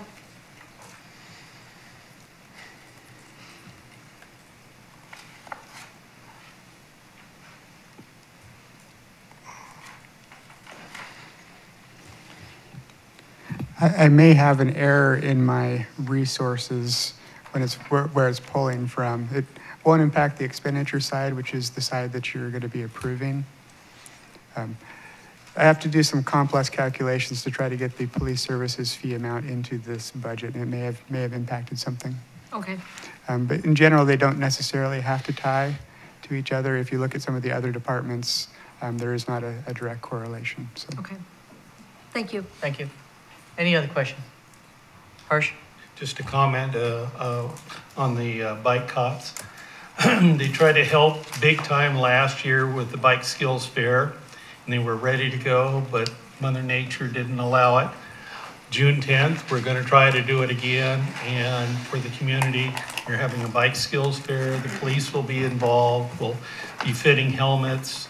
I believe Keizer United will be there, and ODOT traffic safety will be there. So again, another wonderful partnership with the Keizer Police. Yeah. All right, thank you, Hirsch. Hopefully it doesn't rain. Any other questions for the chief? Good? I'm good. Thank you. Okay. Perfect. Now that concludes the general services funds. Councilor Kohler? I move we approve the general service fund. I'll second that motion. Okay, I have a motion to approve the general services fund and seconded, and discussion. I would like to offer a friendly amendment pending the clarification of the what I calculate is a $50,000 difference in the budget on the expenditures. 10,120,200 versus 10,171,000 or 10,171,300. There's a discrepancy there, so I would like to see that amendment. Just to provide consistency, but again, it doesn't impact really the expenditure side. If you look at the planning, municipal court, the revenues and expenditures don't equal there either. This is strictly just a request of the budget committee to try to identify how much of the general fund resources actually are being allocated to the police department. So the two aren't supposed to be equal to each other. So they don't have to match? They do not have to match, no. Okay. Do you still want to do a friendly amendment, Shane? No, but I would like to have an offline conversation to understand how they don't have to match. Thank you. Thank you. So I have a motion on the floor. All in favor say aye. Aye. Aye. Opposed, nay? Okay, passes unanimously. Everybody's here. Okay, we're moving on to the special purpose funds. We have page 145. As we discussed during the long-range planning committee meetings, we are looking at an increase in the police services fee. Currently, the fee is $6 per month per household. We are looking at increasing it to $6.90 per month. That is a 15% increase. That equates to about $10.80 per residential household per year. It equates to about $9 per multi-family dwelling unit, and about $4 for low-income or people who are receiving age-related discounts. Again, the intent here is to try to pay for approximately 5 police officers. An officer is typically between $165,000 and $175,000 all in. We do have a lot of overhead costs on top of that when we're looking at computers, cars, technology, firearms, ammunition, all of those kind of stuff, unfortunately do add up. So with that, there is a difference. We've been slowly increasing the amount that we actually transfer to the general fund. What we wanted to avoid is having a point in time where we have huge increases that are unmanageable for the residents of Keizer. So we've been slowly increasing the police fund and increasing the transfer to the general fund. I anticipate once we get into 24, 25, that the amount coming into the city will be less than what we're actually transferring to the general fund. And we'll start working away on the contingency amount that we have in there. Currently, that $375,000 line 13 contingency, in the event the police fee went away, this would give us a couple of months to figure out what to do with the officers that we have on hand. So with that, if there is any questions, I'd be free to address those. Do I have any questions on the police services fund? If not, I do have one question. We didn't sunset this, is that correct? That is correct. Okay. Is there any chance that in the future, because it's going up and up and up so much, that we might decide to go out to the voters for a bigger raise on the bill, or? That would be up to the city council. That would be really beyond me. Unfortunately, when we're tying something to labor costs, to the extent that labor costs go up every year, yep, this fee is going to have to go up every year. Gotcha. Okay, thank you. Any other questions besides myself? Go ahead. Thank you, Madam Chair. Mr. Wood, is there any particular floor with respect to police services fund and how much must be in the fund at a minimum or as a percentage of money expected to flow through? There is nothing official. Like I say, the contingency is just there in case this does go away. We can humanely deal with our police officers. Definitely. Do you have any best practice formula, anything of that nature? Where we're at right now, I think is reasonable. Okay. Thank you. Okay, thank you. Okay, Councilor Kohler? I move we approve the police services fund. Do I have a second? Second. It's been moved and seconded to approve the police service fund. Any more discussion? Okay, seeing none, all in favor say aye. Aye. Opposed, nay. Okay, passes unanimously. And with that, we'll move on to ARPA funds, page 146. Mr. Wood. Page 146, ARPA, American Rescue Plan Act Fund. I did do a reprint, and I'm not sure if it's better than the original, but I guess my eyes are working a little bit better now. The city did receive $8.8 million from the federal government, and we're also going to be receiving $2 million from Marion County. That $2 million is earmarked for the turf field project at Keizer Rapids Park. So unfortunately, that is already spoken for. Looking at this year's actuals, we did get a fairly slow start on some of the projects, so we're going to see some carryover into next year. As we go line by line, line 13, as alluded to yesterday, we are going to be seeing some turnover in some of the key positions. And we've allocated $400,000 to help ease the burden of that transition. That will include some of the executive recruiter costs. It'll also allow the city to hire the new city attorney, city recorder, those positions in advance of the retirement of the people that are holding those positions now, just to give us a little bit of transition time. Also, I'll add the chief of police to that list as well. So that'll cover some of the payout of the accruals and overlapping costs of having 2 people in those positions for a short period of time.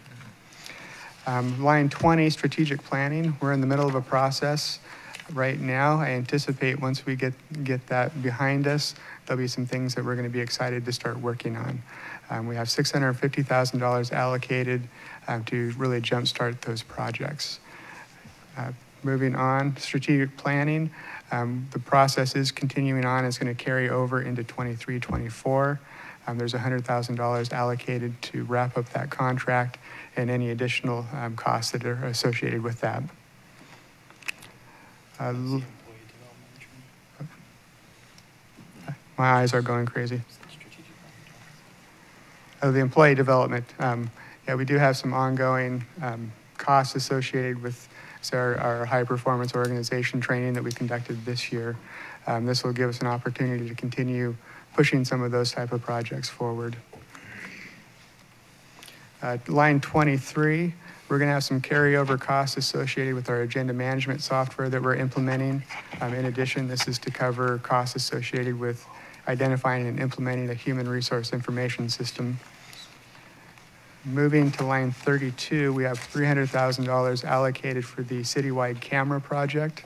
We're going to be putting cameras in strategic places in the city parks and also along some of the street lights for a wide variety of purposes, graffiti being one of them. Line 35, police infrastructure improvements. We're looking at adding a long-term storage building. We have some evidence that supposedly we have to keep about 75 years, vehicle kind of stuff. So we're going to build a shelter to put some of that stuff in. Line 36, city-owned property improvements, $650,000. We're going to be adding on to the event center to build some additional storage. So that's what those costs are for. Line 37, turf field. We have about $5.5 million allocated to that project at this point. That includes the funds from Marion County, so those are already spoken for. As we indicated yesterday, we do have some additional funds in the Park Improvement Fund, that $1.5 million of unanticipated expenses. Part of those will be able to be used for the turf project. Just how much is yet to be determined. It is a formula calculation. I believe it's 13.6% of the total project cost can be funded using the Park Improvement funds. The final piece is a continuation from this year. Line 39, Meadows Pump House. We are adding a filter station at the pump house in Meadow Park. You're probably seeing some of the construction going on right now. I don't anticipate that'll be completely wrapped up by the end of this year, so some of those costs are going to carry over into next year. And with that, that's what we have allocated for the remaining ARPA funds that we have. I'll be willing to entertain any questions at this time. Go ahead, Francis. When you say strategic planning for $650,000, is that like for an actual development of a strategic plan, or do you have? That'll be for any projects that fall out of that. So I could see that as possibly some initial money for a sidewalk project if we decide to go that direction, or a street lighting project. Okay, one of the items we already have identified for a strategic plan. Well, since we're in the middle of the actual planning process now, I'm hoping that we identify some projects that we want to work on. All right, and this will be starter cash for that. Thank you. Councilor Reed. Thank you, Madam Mayor. So, that's okay. I'll be mayor for a day. Sorry. That's okay. Madam Chair. Sorry. Have it, sorry. She's got the gavel. I don't think you want that job. I know. You're right. I don't.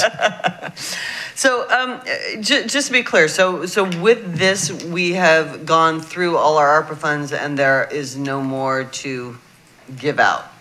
That is correct. Everything is allocated at this point. Okay. So, in terms of Mayor Christopher's request for the doors, for instance, that would not be funded through ARPA because that's all gone. So, what are the options on that, or is that not a question appropriate for this particular venue? Sure. Well, the available options would really be general fund dollars. So we would probably have to pull money out of contingency to do that. The other option is if we want to reduce the funding for some of the ARPA projects, you could recommend that as well. Okay. All right. Thank you. Okay, Mr. Sangster. This is more for comments. Could you talk a little bit about the Chariots through 12 project? Sure. Last year. It'd be good for the public out there to hear about this. Absolutely. Last year at this time, we had a representative from Chariots come and talk to us, and they were restarting their free fare for, I think it was K through 12 students. So they came and put in an ask, can we contribute? And we said, sure. So we wrote them a check for $30,000 to support that program, and we've been getting reports that, you know, the ridership is increasing significantly, so it appears to have been a fairly successful program. Thank you. Madam Mayor? So follow up on the Chariots free bus fares for all youth.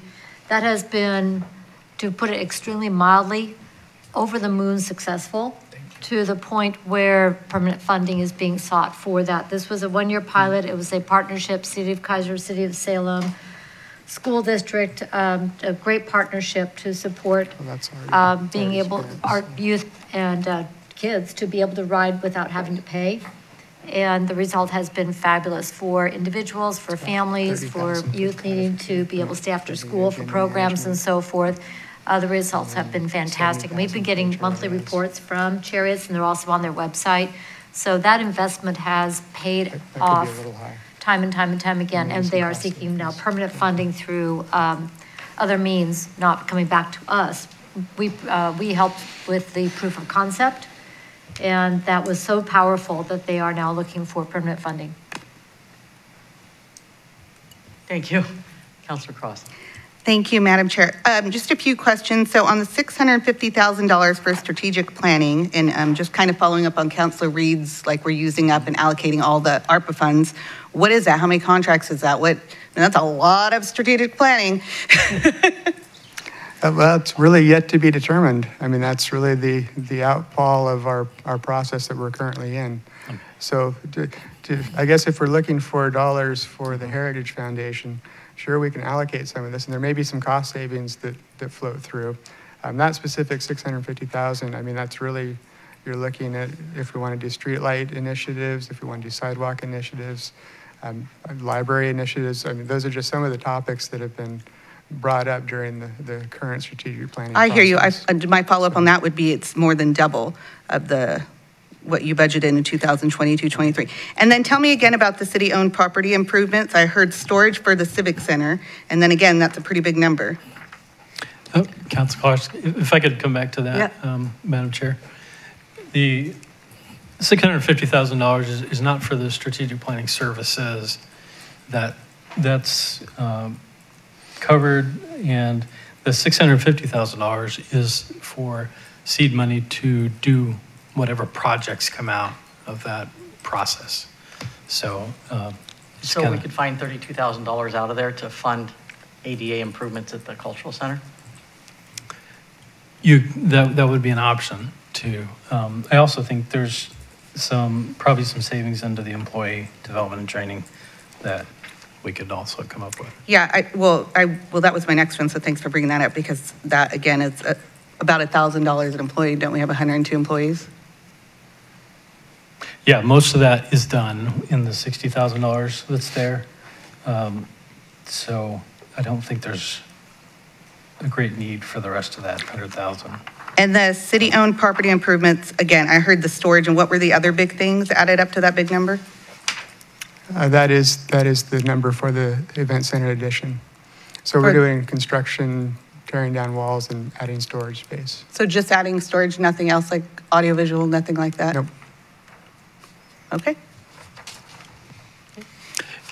And that's the kind of project that might come out of the strategic planning session, like upgrade that audio. So. Councilor Duran. Thank you.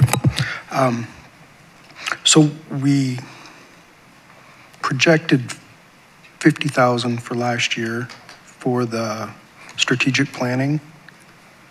What was, there was budgeted and 300,000, and we're projected to have spent 50,000. Where'd the other $250,000, where's that going? Since we don't The appropriations lapse at the end of the year, so that gets rolled into the beginning balance and gets reallocated to the current year projects. Okay. So when we were originally talking turf field, I was fine with, splitting that with Marion County, and we'd all agreed that we'd spend $2 million on that project, and now we're spending $550,000 or $5,500,000 almost. So there's, $3.5 million we're coming up with instead of the $2 million.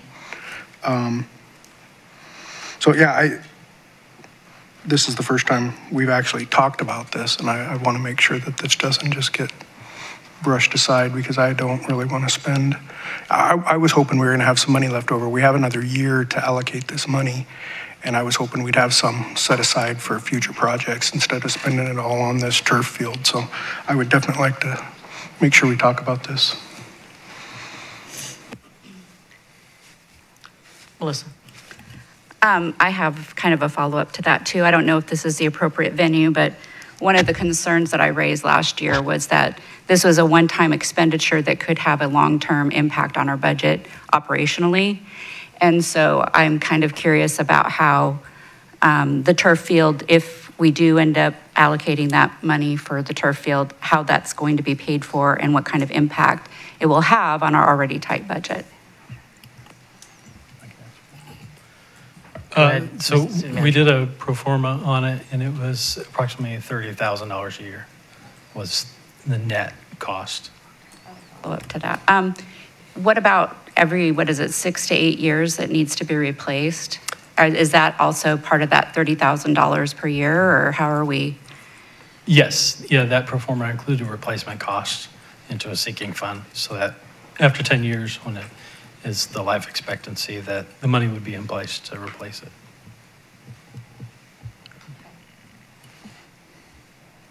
Okay, any other questions? Madam Mayor? Just one follow-up. Is the 5.4 million also include the 2 million from Marion County? That's not just all of our ARPA, that includes the 2 million from Marion County? That is correct, yes. Okay. Okay, thank you. Harsh?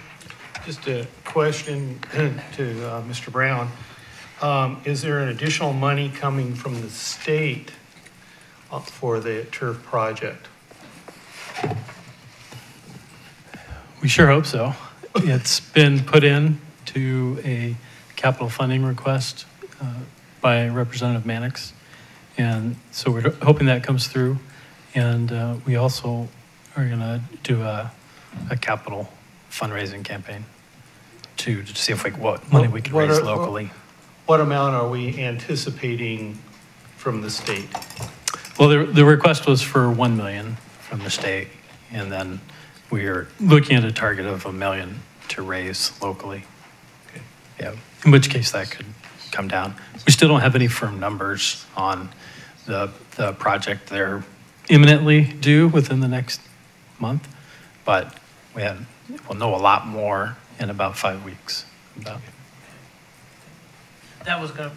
Go ahead, Francisco. That was going to be my question. And is that enough money to fund the project? Like $5.5 million or 6.5 if the state gives us that enough to fund? The money Mr. Lawyer and I have been working on is $6.5 million, which includes the state money, and then whatever money we get from the state or locally raised could reduce that. But 6.5 million would be able to build that project. That's what, like I said, Mr. Lawyer and I are looking at. The engineer's estimate have different contingencies and built in. Right. But that's what we believe it can be done for. Okay. Thank you, Madam Mayor. Follow up on that, SDCs, the systems development charges, we'll be able to use some of that for this project as well? Right, we expect about $600,000. It'll depend on the cost because it's 13.9% of, 13.6% of the total cost, so. So that will supplant some of these ARPA funds? Mm-hmm. Okay. Yeah, like I said, in 5 weeks, we'll know a lot more and I think maybe have some corrections there, but. Are there any other questions? Councilor Kohler? I move that we approve the American Rescue Act fund with a modification to include money for the Heritage Center. Do I hear a second?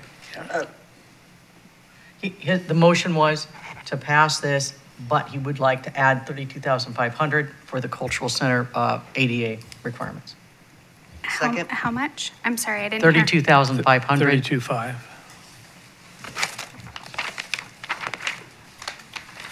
Can I make a friendly amendment to that? Yes, you can. I'd like to remove the 650,000 for the extra storage to the Civic Center until we can run that as a profitable entity.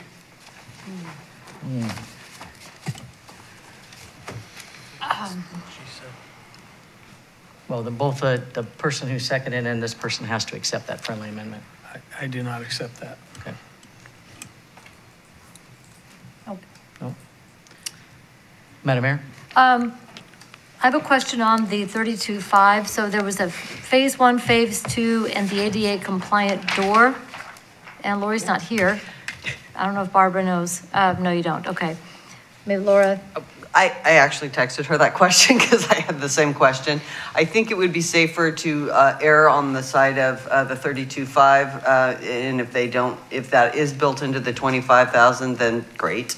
Okay, so it's an up to? Yeah. Thank you. Yeah, Councilor. Madam Chair, thank you. When was this budget request submitted? Was it at the same deadline that everybody else had? Like the neighbor, I'm just looking at like the neighborhood associations had a budget deadline to submit. Was that? 28. I have not received any budget request other than what was presented tonight. And I will answer a question too. I had asked Lori Christopher to come because I am part of the Giving 100 over there. I am too. Yes, and wanted to know about the ADA because I was recently at a play and we couldn't get one lady in because we couldn't get her thing down there was no rail and the door, it was difficult just to get her in there and up to the second floor. So I asked her to come and talk about that because I think it's very long overdue that we add ADA over there. So that was my bad. Councilor Duran. I believe she said the ADA compliant door at the rear of the building was an option, the least expensive option that they'd need. So I think it's just the 25,000, but we can go with the 32.5 and just in case. Okay. Any other discussion? Go ahead. It looks like we've allocated all of the ARPA money without this change. Where would we pull the 32 or the 25 or the 32? Where would we pull that from? My recommendation would probably be employee development and training. Okay. I also anticipate there'll probably be some cost savings. These are really estimates at this point for a lot of these projects. So. Did everybody understand that? Mm-hmm. Okay. Okay, any other discussion on the motion? The motion was to pass the ARPA funds with adding in somewhere, Mr. Wood finding a place to put the 32,500 up to for ADA compliant at the cultural center. And I had a second. And discussion still? Just one more comment. So earlier in our process, we did approve the 20,000 match for operations. This will be the third project for the cultural center that has been funded through ARPA. And all of these have been one-time. They've been capital projects that have needed to be done. Again, the 170-year-old building is being asked to function at a 2023 level. And I'm really pleased that we've been able to stretch these dollars as far as we have to make that building as functional as it can be for today's users. So just that comment. Thank you, Madam Mayor. Do I have any other discussion before we vote? Okay, all in favor say aye. Aye. Aye. Opposed? No. No. Can I see hands, please? Okay, I have 1, 2, 3, 4, 5. So I have 5 no's. And did you get who those were, Tracy?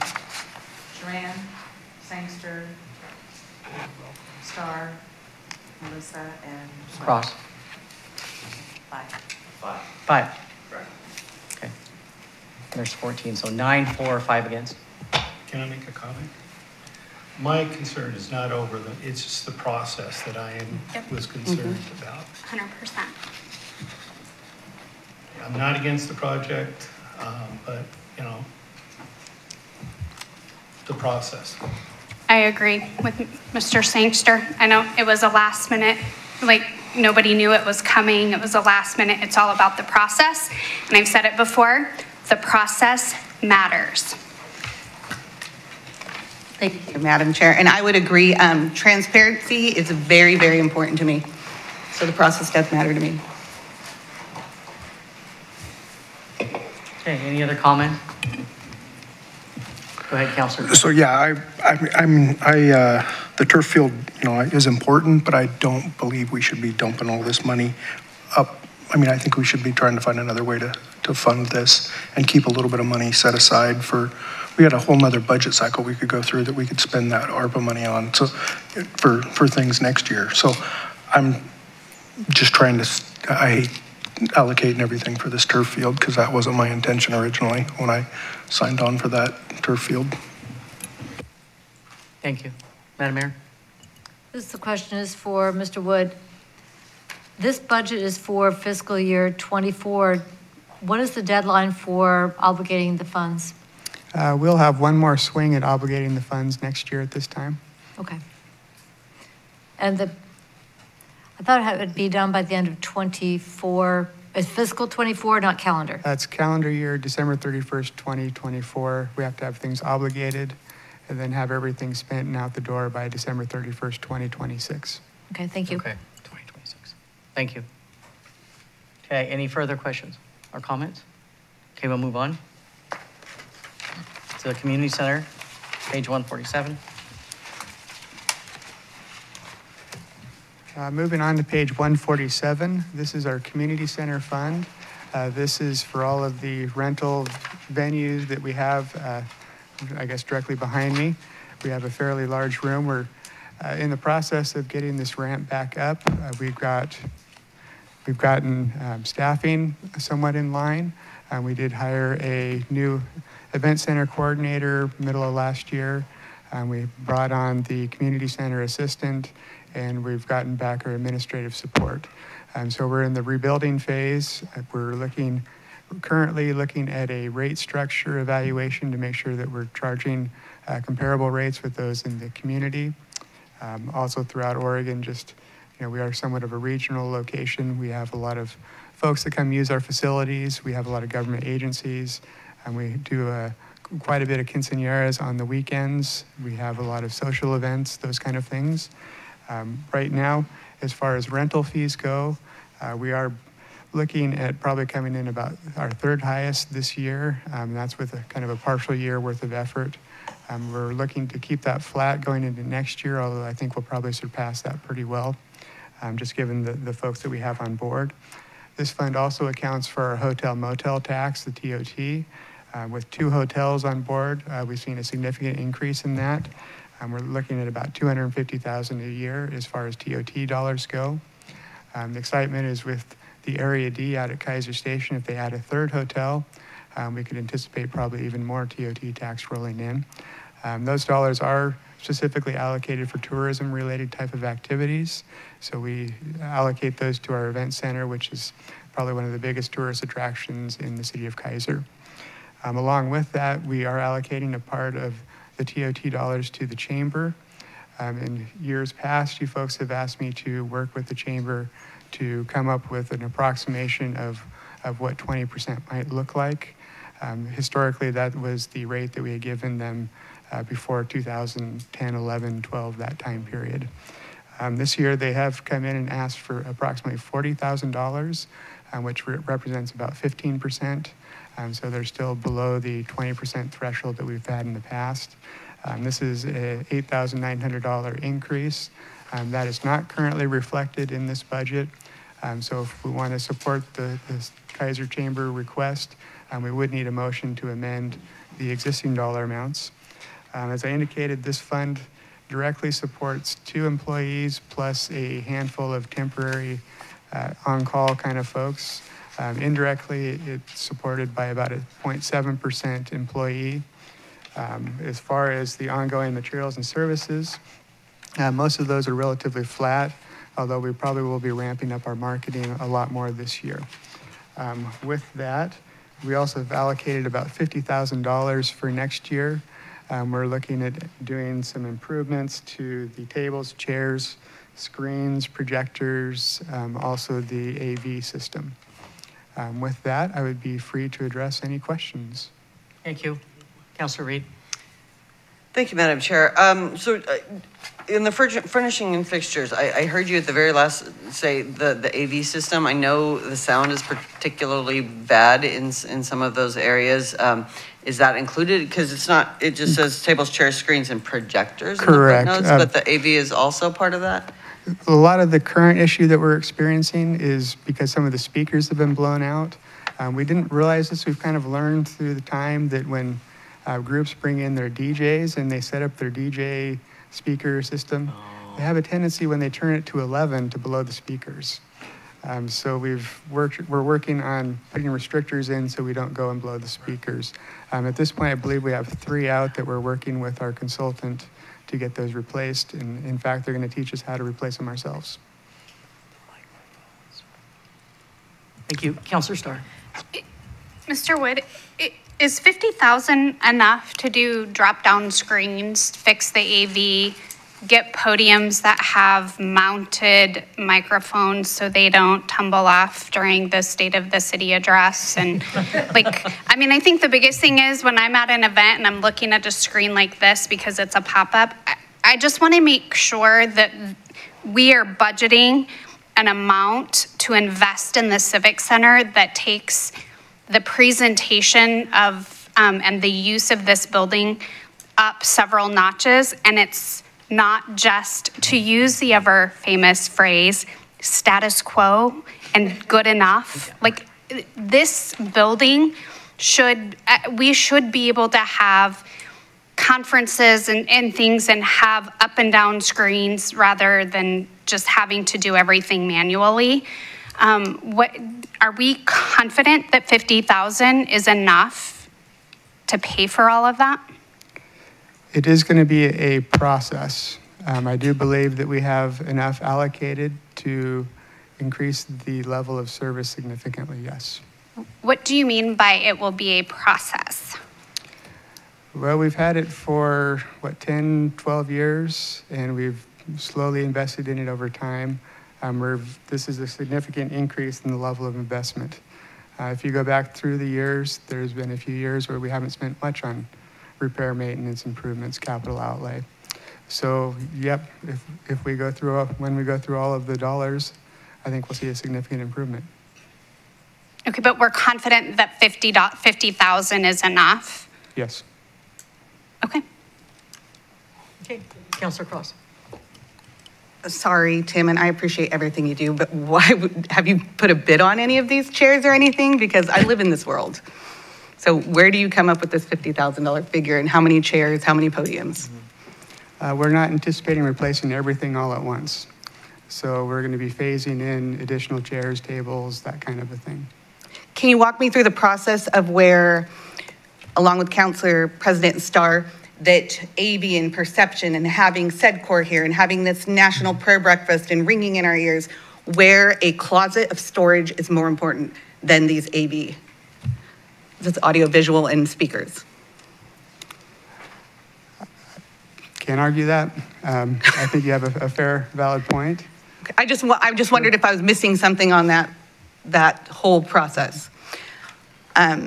Okay, so forget about that. Really, I get on this Civic Center thing because I know that we have shortfalls, and especially our seniors, especially our low-income, underserved community. We heard the other day about food banks, and we are we aren't even running this as business. I mean, if you take away the TOT dollars, there's 150,000 that you're saying we're not even gonna make one more dollar than last year, is what you're telling me. And we're spending 109,000 on salaries, which if you take away the TOT dollars, we're $16,000 in the hole. So we are not running that effectively. So I would hope, one, I know that TOT dollars are for tourism promotion and tourism-related activities. Where is the marketing dollars on these line items? We have about line 35, about $4,000. Okay, so again, I'm not sure how you got that figure, but that's not nearly enough. Those TOT dollars are to promote our city. And I feel very, very strongly about it. And if we can't do that as a civic center, I would hope we give our chamber that 40,000 or a little bit more if we're not going to do the job. City Manager? Councilor Cross, I was just going to say that I think the decision for the expansion was made before the AV was given proper consideration, before it really became an issue. That issue has kind of arisen the last year, at least since I've been here. And the expansion was a 2-year-old project. So speaking a little bit before I was here, but that's my recollection. I agree that it's of greater importance. Yeah, and I guess my feedback to that would be, we had a meeting, Tim and Mayor Clark and Tracy 2 or 3 months ago, and it was brought up. So why didn't we modify the budget to reflect that conversation?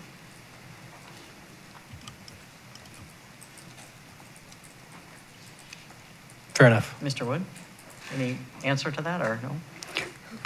Well, like I indicated before, you look back 2021, 21, 22, we spent next to nothing on capital outlay. So $50,000 investment into that facility is fairly significant. Madam Mayor? So as you're working with our now expanded staff and come up with a capital plan, if necessary, we can do a supplemental to move some of the funds from the fund balance assigned into capital outlay. We could do that tonight. Actually, we can't do that past this period because once it hits the assigned fund balance, we can't pull that back out during the year.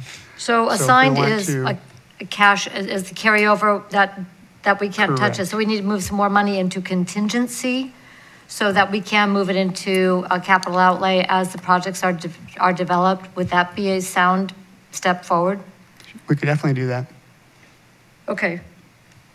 So if we moved about 100,000 out of the assigned and into contingency, we would have additional funds to work with as the capital plan is developed. Thank you so much, Mayor Clark. And I would also ask that, again, that marketing budget, $4,000 is like me giving you $20 to feed all of us. Not enough. That needs to be a good $25,000 to $40,000. Or we need to give it to the chamber we have so many amazing things going on. What did we hear, 14 months? If we do not get on the horse, it's gonna pass us by. And that's another way for us not to have the residents be responsible for our budget shortfalls. It's our job. Okay, so, Madam Chair? Yes, Madam Mayor. So what I'm thinking is when we put this motion on the table, then we can do some amendments to move some of the money into contingency for the development of the plan. And then that can come back during the year as supplementals as necessary. But I would give the team for the community center the flexibility to develop the more detailed plan.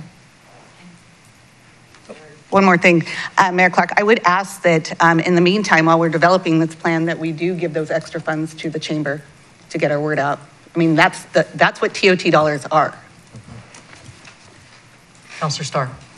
Thank you, Madam Chair. How did you come to the assigned fund balance figure? Like, is it a certain percentage that you wanted to carry over? Is it, what's the philosophy behind it? With this type of fund, there really is no required ending fund balance.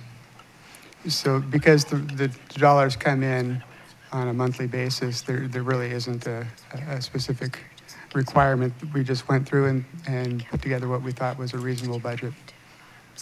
And that's, Is there like a leading practice for how much you want to have? I think if we were to maintain 2 months' worth of expenses, that would be reasonable. And I am not quick at math, but what's an average month of expenses?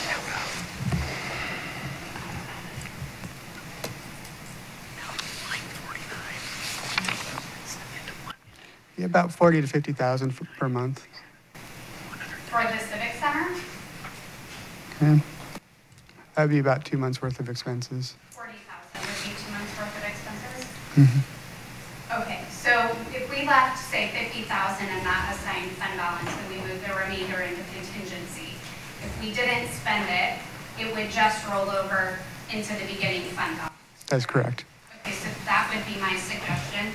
And then my second thing that I would like is for, to have the team sit down and look at the rental prices and make sure that we are getting a profit on what we're renting and how we're renting. Perhaps having a conversation at the council level about how we do our complimentary rental space for nonprofits, because I think I understand the intent behind that. But again, like all nonprofits, we being the city, we should operate as a business. Even though you're a nonprofit, it's a tax status, you're still a business. And I think that that should be expected of all of our nonprofits. Gotta start training sometime. So I would encourage us to look at our rental prices, make sure we are turning a profit, we are getting a market rate rental. And I don't mean making a profit to make the city tons of money, but we have to have sinking funds, right? We have to be able to be making this money so we can start doing these improvements on a year-to-year basis. That would be my recommendation, if that is. That sounds like a work session. It sounds like just get it done. Exactly. Okay, what was your first suggestion? So Mr. Wood suggested keeping 2 months of expenses, $50,000 in the assigned fund balance, and moving the remainder. My suggestion, moving the remainder of that into the contingency. Because what isn't spent out of the contingency, my understanding, will just roll over into the beginning fund balance of the next correct. year. And you can use supplemental. Exactly. Right. That's you. Councilor Cross. And I would like to see a line item put in for marketing, and I would, is. okay, and I would also hope that, because no one on staff is a marketing expert, that we might hire that out to help our awesome civic center event person.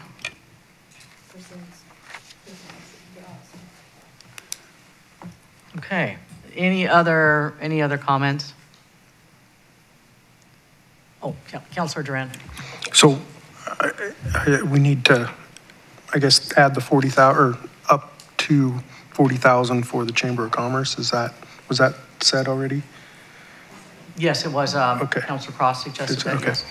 And then, I mean, at this point, it would probably be good to put a number in for that marketing cost if we have somebody that can give a close estimate for that. Do we have any ideas what marketing would cost in reality if we put a number in there now? Can we keep that in contingency, though? Okay. Yes, I was going to say. Yeah, let's just like do the big contingency and then that'll sit down cover and come everything? up with a marketing improvement plan. And then you can take it out, yes. We could do all the things. Let the staff develop it. Yes, let the staff develop, right. Okay, any other suggestions or comments before I have Mr. Kohler attempt to make this motion? It's a test. No pressure. Councilor Kohler, go ahead. Thank you, Madam Chair.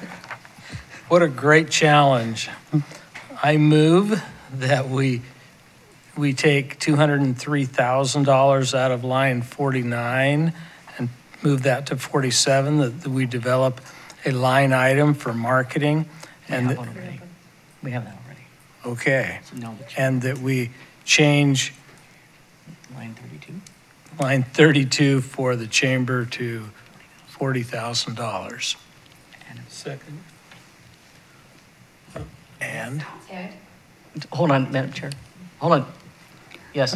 We'll need to reduce the amount that we're moving to contingency by the increase to the chamber budget. Yes. Yes, that's correct. Okay, so. Does he need to reflect it like that in the motion? 163,000 then rather than 203? No, we already have 31,000 in the line, so you're only talking 9,000. Okay. 8,900, we would be increasing the chamber ask by. 8,900. I We told are- you it was a challenge. We are going to attempt. To do this again? Yes. Okay. One more time. So this needs to be.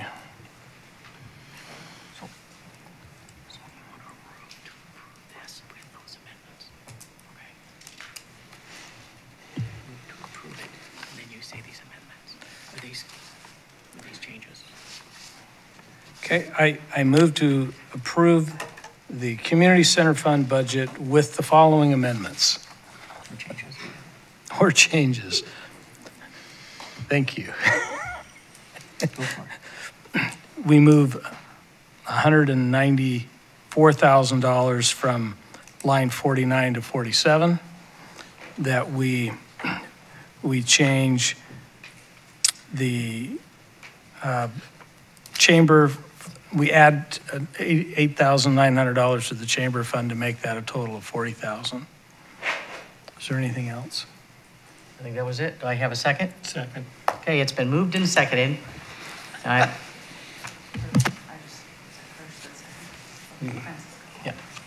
Sorry.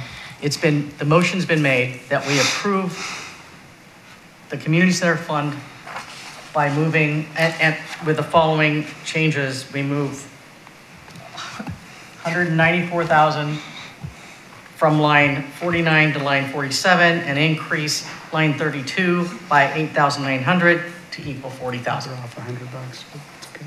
Is that correct, Tracy? Did I get that right? Oh my God, thank you. Okay, any other comments about that? Seeing none, all those in favor say aye. Aye. Opposed? No. One no, okay. Motion passes, and now we move to the PEG funds, page 149. Yeah, it works out. I can show you. Moving on to page 149, this is the first year after we made a major change to our PEG fund funding stream. We are entered into a new contract with Comcast.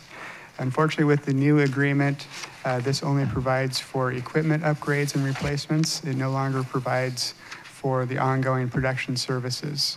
The implication is that at some point, probably during 24-25, we're going to have to start augmenting this fund with transfers from the general fund to maintain our existing level of service with our K-23 folks. At this point, we do have enough reserves from the previous contract to continue to make it for the next year. However, like I indicated, we will be needing to move some dollars from the general fund to support the ongoing broadcasting of the city council meetings and the other meetings that we have broadcast. At this point, we have approximately 50,000 earmarked for television equipment. We don't necessarily have anything specifically identified at this point. However, we do have a fairly large contingency if something major does pop up and we need to have it replaced.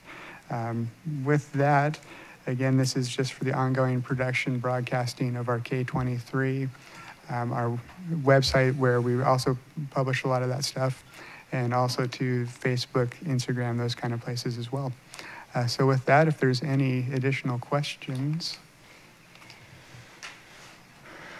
Oh, yes. Since our government meetings are so exciting, could we use tourism dollars to augment the PEG fund next year? That would be entertaining. I wish I could say yes, but I have a feeling the city attorney would say no. Any other comments, positive-wise? Mayor Clark. I had actually the same question, but maybe for a different point of view. Not so crazy. Okay, I won't vouch for that. Or maybe with the same brand. But actually, I went there. Can we look at funding the operations for television out of something related to marketing? This gets the word out about Keizer into the community. I don't think that's a bad idea, or at least to explore it, ask the question. So just putting it out there. City manager, what do you think? I think it's something we could look at. I think there's other options too that we need to look at also, in addition to. Awesome, thank you. In addition to just finding more money, but there's two Finding sides more of the money, equation. that's always the thing. Yeah, but we've got two sides of an equation to work with, so. Thank you. Sounds like a work session. We'll let them figure out. We've created a few of them tonight, I think. Yeah, I've got a list for the rest of the year. Thank you. You're welcome. Okay, with that, any more? Oh, you're supposed to make the motion though. You're not allowed to comment.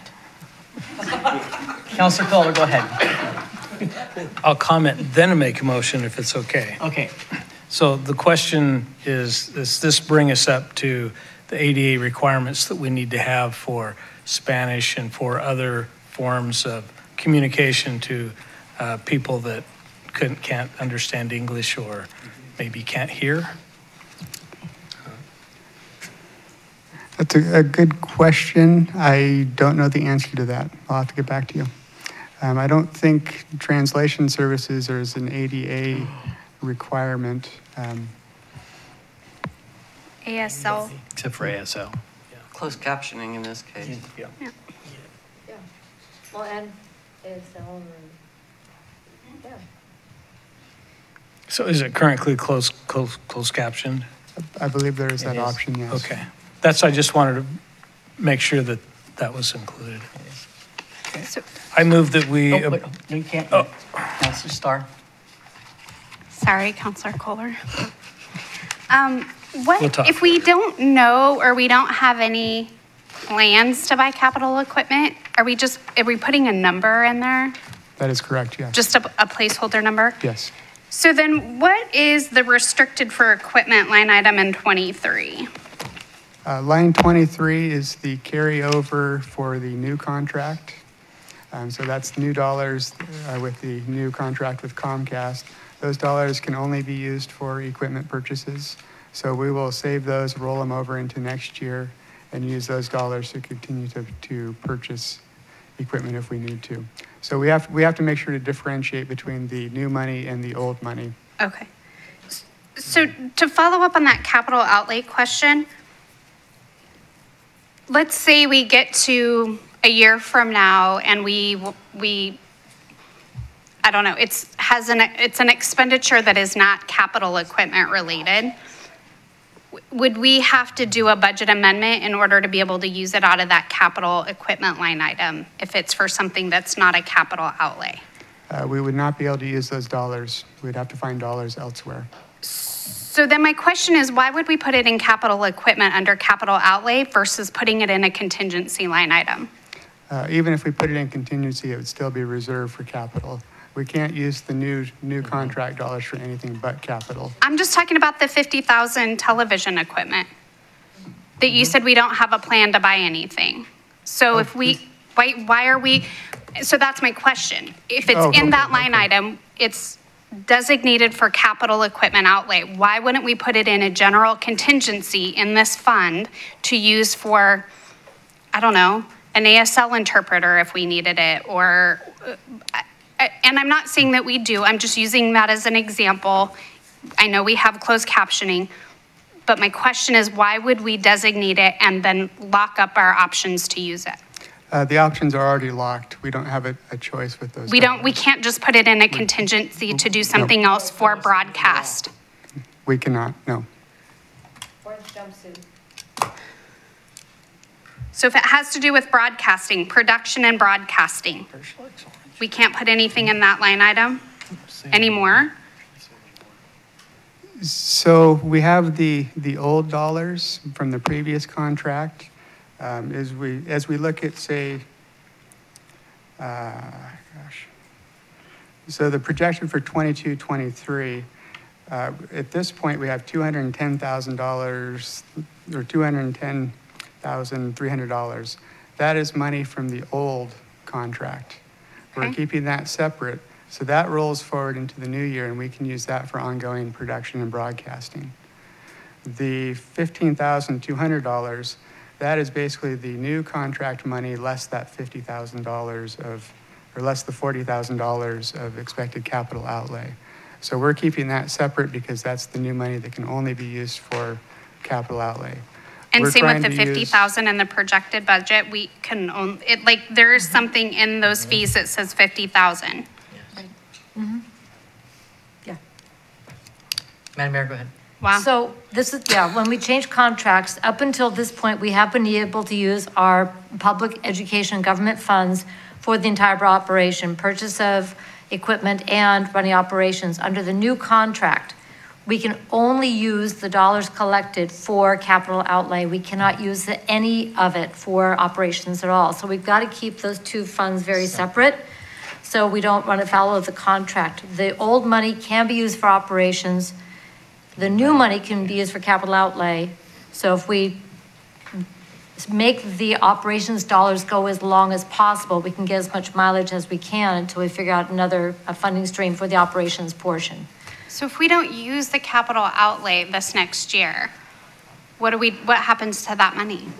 It rolls into the reserve for capital outlay line, or the restricted for equipment line. And we never can, and what if we decide to not do public television? We would have dollars that would be frozen. This is from the Comcast franchise agreement. That's just nuts. Sorry, that's crazy. This is federal, yeah.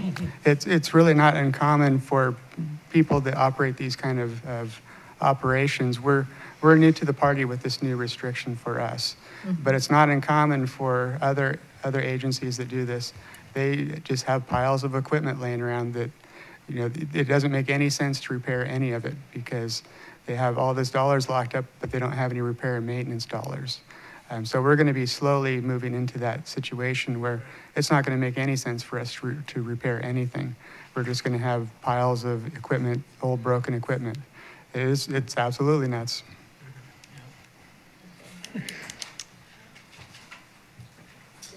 Did Mr. Johnson want to weigh in? I saw your hand on the microphone. I think Mr. Wood covered it. I could belabor the point and groan a lot, but just so the Budget Committee is aware, it's not the agreement really so much as federal law that Comcast insisted on it. We were actually one of the last cities in Oregon to be able to use, so we parlayed this for quite a while and used the PEG money for many, many years beyond what other cities did for operations. But the party came to an end, and that's what they required. Thank you, Mr. Johnson. Anybody else want to weigh in before Mr. Kohler finally gets to make his motion? Okay. Go for it. I move we approve the Public Education Government Fund. Second. It's been moved and seconded that we approve the Public Education Government Fund. Any more discussion? All those in favor say aye. Aye. All those opposed, nay. Motion passes unanimously. Everybody wanted it. Really. Okay, let's move on to the Keizer Youth Peer Court, page 150. Mr. Wood. Page 150, Keizer Youth Peer Court. This is a fund that we established several years ago to receive donations from the community on behalf of Carrie Emery. At this point, we have the dollars sitting there, and I think we probably need to drum up a campaign to get some additional dollars in there. If it hits a certain dollar amount, we can start using those proceeds to support Keizer Youth Peer Court.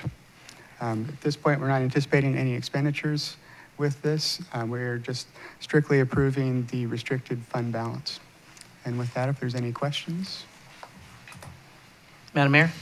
So at what point, because you just alluded to it, would it begin to pay into support for the peer court, which is in the general fund? Sure. I would have to go back and look at the specific agreement that we set up for this. I think it was 5 years at that point, then we could decide, the council could decide how to use those dollars. Okay. Thank you. Any other questions? Councilor Kohler?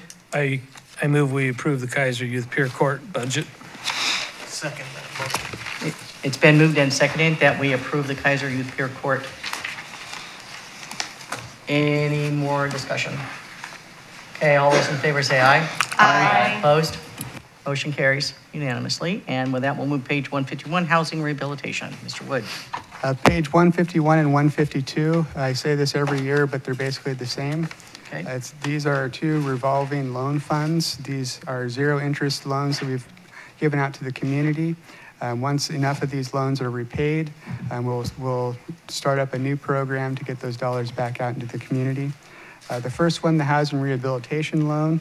Currently, we have $205,000 roughly dollars out in the community that's been loaned out. If we receive back in probably 2 to 3 more loans, we'll have to start thinking about starting this program up again. This is for rehabilitation of dilapidated housing. The energy efficiency revolving loan fund, similar concept. We have $71,000 in loans outstanding. Again, if we receive 2 to 3 payments of those loans, we'll be at a point that we're going to need to reopen that program and start up again. Unfortunately, I need a motion on each of these separate, but really, we typically budget to receive 1 or 2 loans each year, and we do budget the entire fund balance just in case we do get excited and want to start up a new program. With that, if there's any questions on either of the 2 pages, I could address those. Hey, do I have any questions on the first one, housing rehabilitation? Okay, how about on energy efficiency loans? Any questions on that one? Okay, seeing none, Councilor Kohler? I move we approve the Housing Rehabilitation Fund budget. Second. It's been moved and seconded that we approve the housing rehabilitation budget. Any more comments? Okay, seeing none, all in favor say aye. Aye. Opposed? No one opposed. Okay, it passes. Okay, Councilor Kohler? I move we approve the Energy Efficiency Loan Fund budget. I second that motion. Okay, it's been moved and seconded that we approve the energy efficiency loans budget. Any more discussion? Seeing none, all those in favor say aye. Aye. Opposed? Motion carries unanimously again. Okay, Mr. Wood, last one, page 153, Keizer The Station. final budget of the evening is the Keizer Station LID fund. This is somewhat of a pass-through fund. We have assessments with the property owners out at Keizer Station.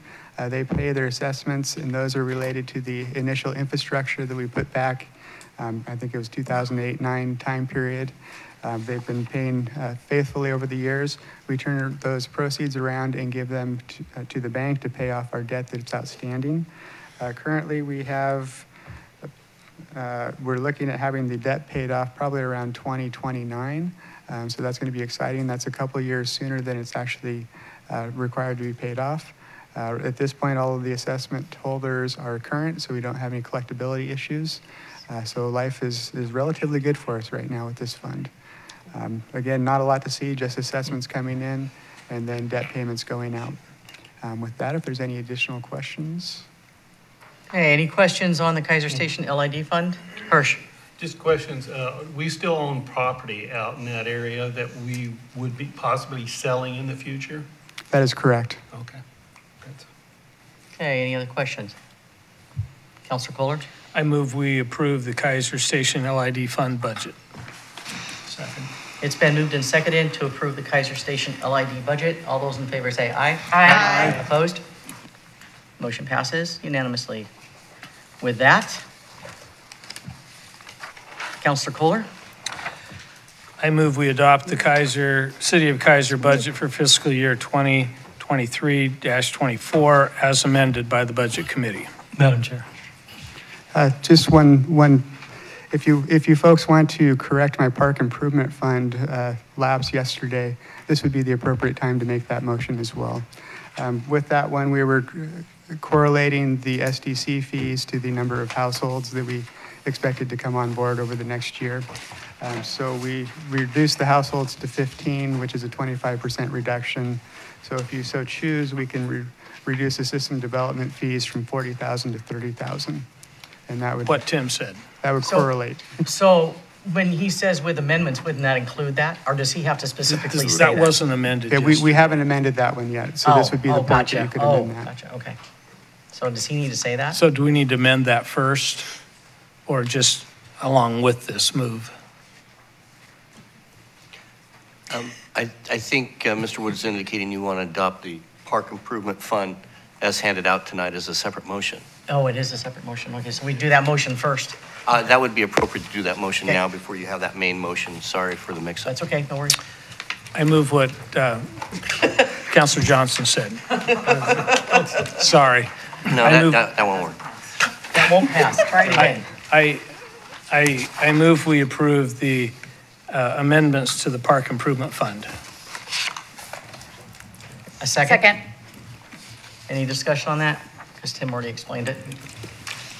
Thank you. All those in favor say aye. Aye. Opposed? Motion carries. Is there another amendment or just that one? Wasn't there another one? No? We already did that one. Yeah, I fixed the IT. Yeah, at this point, you're safe to move forward. Thank you. Okay, now go ahead. Hallelujah. Okay, I move to adopt the City of Keizer budget for fiscal year 2023-24 as amended by the Budget Committee. I second that motion.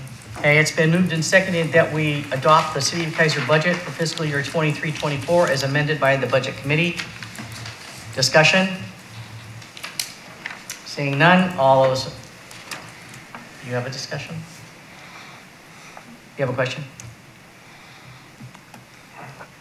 I'm interested in introducing an amendment, but I don't, it would involve two of the different elements of the general fund. I don't know if that's even possible, so. I'm not sure I follow what you're saying. You need to ask Mr. Johnson probably. I'm not sure at this point. So that motion has already passed. Okay. So that would require, I think, consent of the committee to take that up again. Because all the separate budgets have already been passed. So if he were to take that up, he could do that during city council time? That would be more appropriate, in my opinion. You technically would have the right, but you'd have to go through a motion to reconsider process. So the easier option would be to bring it up at the council level. Okay, so noted. We'll table to council. Thank you. Okay, thank you. Okay, any more discussion? Okay, all those in favor say aye. Aye. Any opposed? Okay, motion carries unanimously. I move to impose the full permanent rate of 2.0838 per $1,000 of assessed value on the tax rolls of the City of Keizer for fiscal year 2023-24. Second. It's been moved and seconded that we impose the full permanent tax rate of $2.08.38 of that per 1,000 of assessed value on the tax rolls of the City of Keizer for fiscal year 23-24. Discussion first.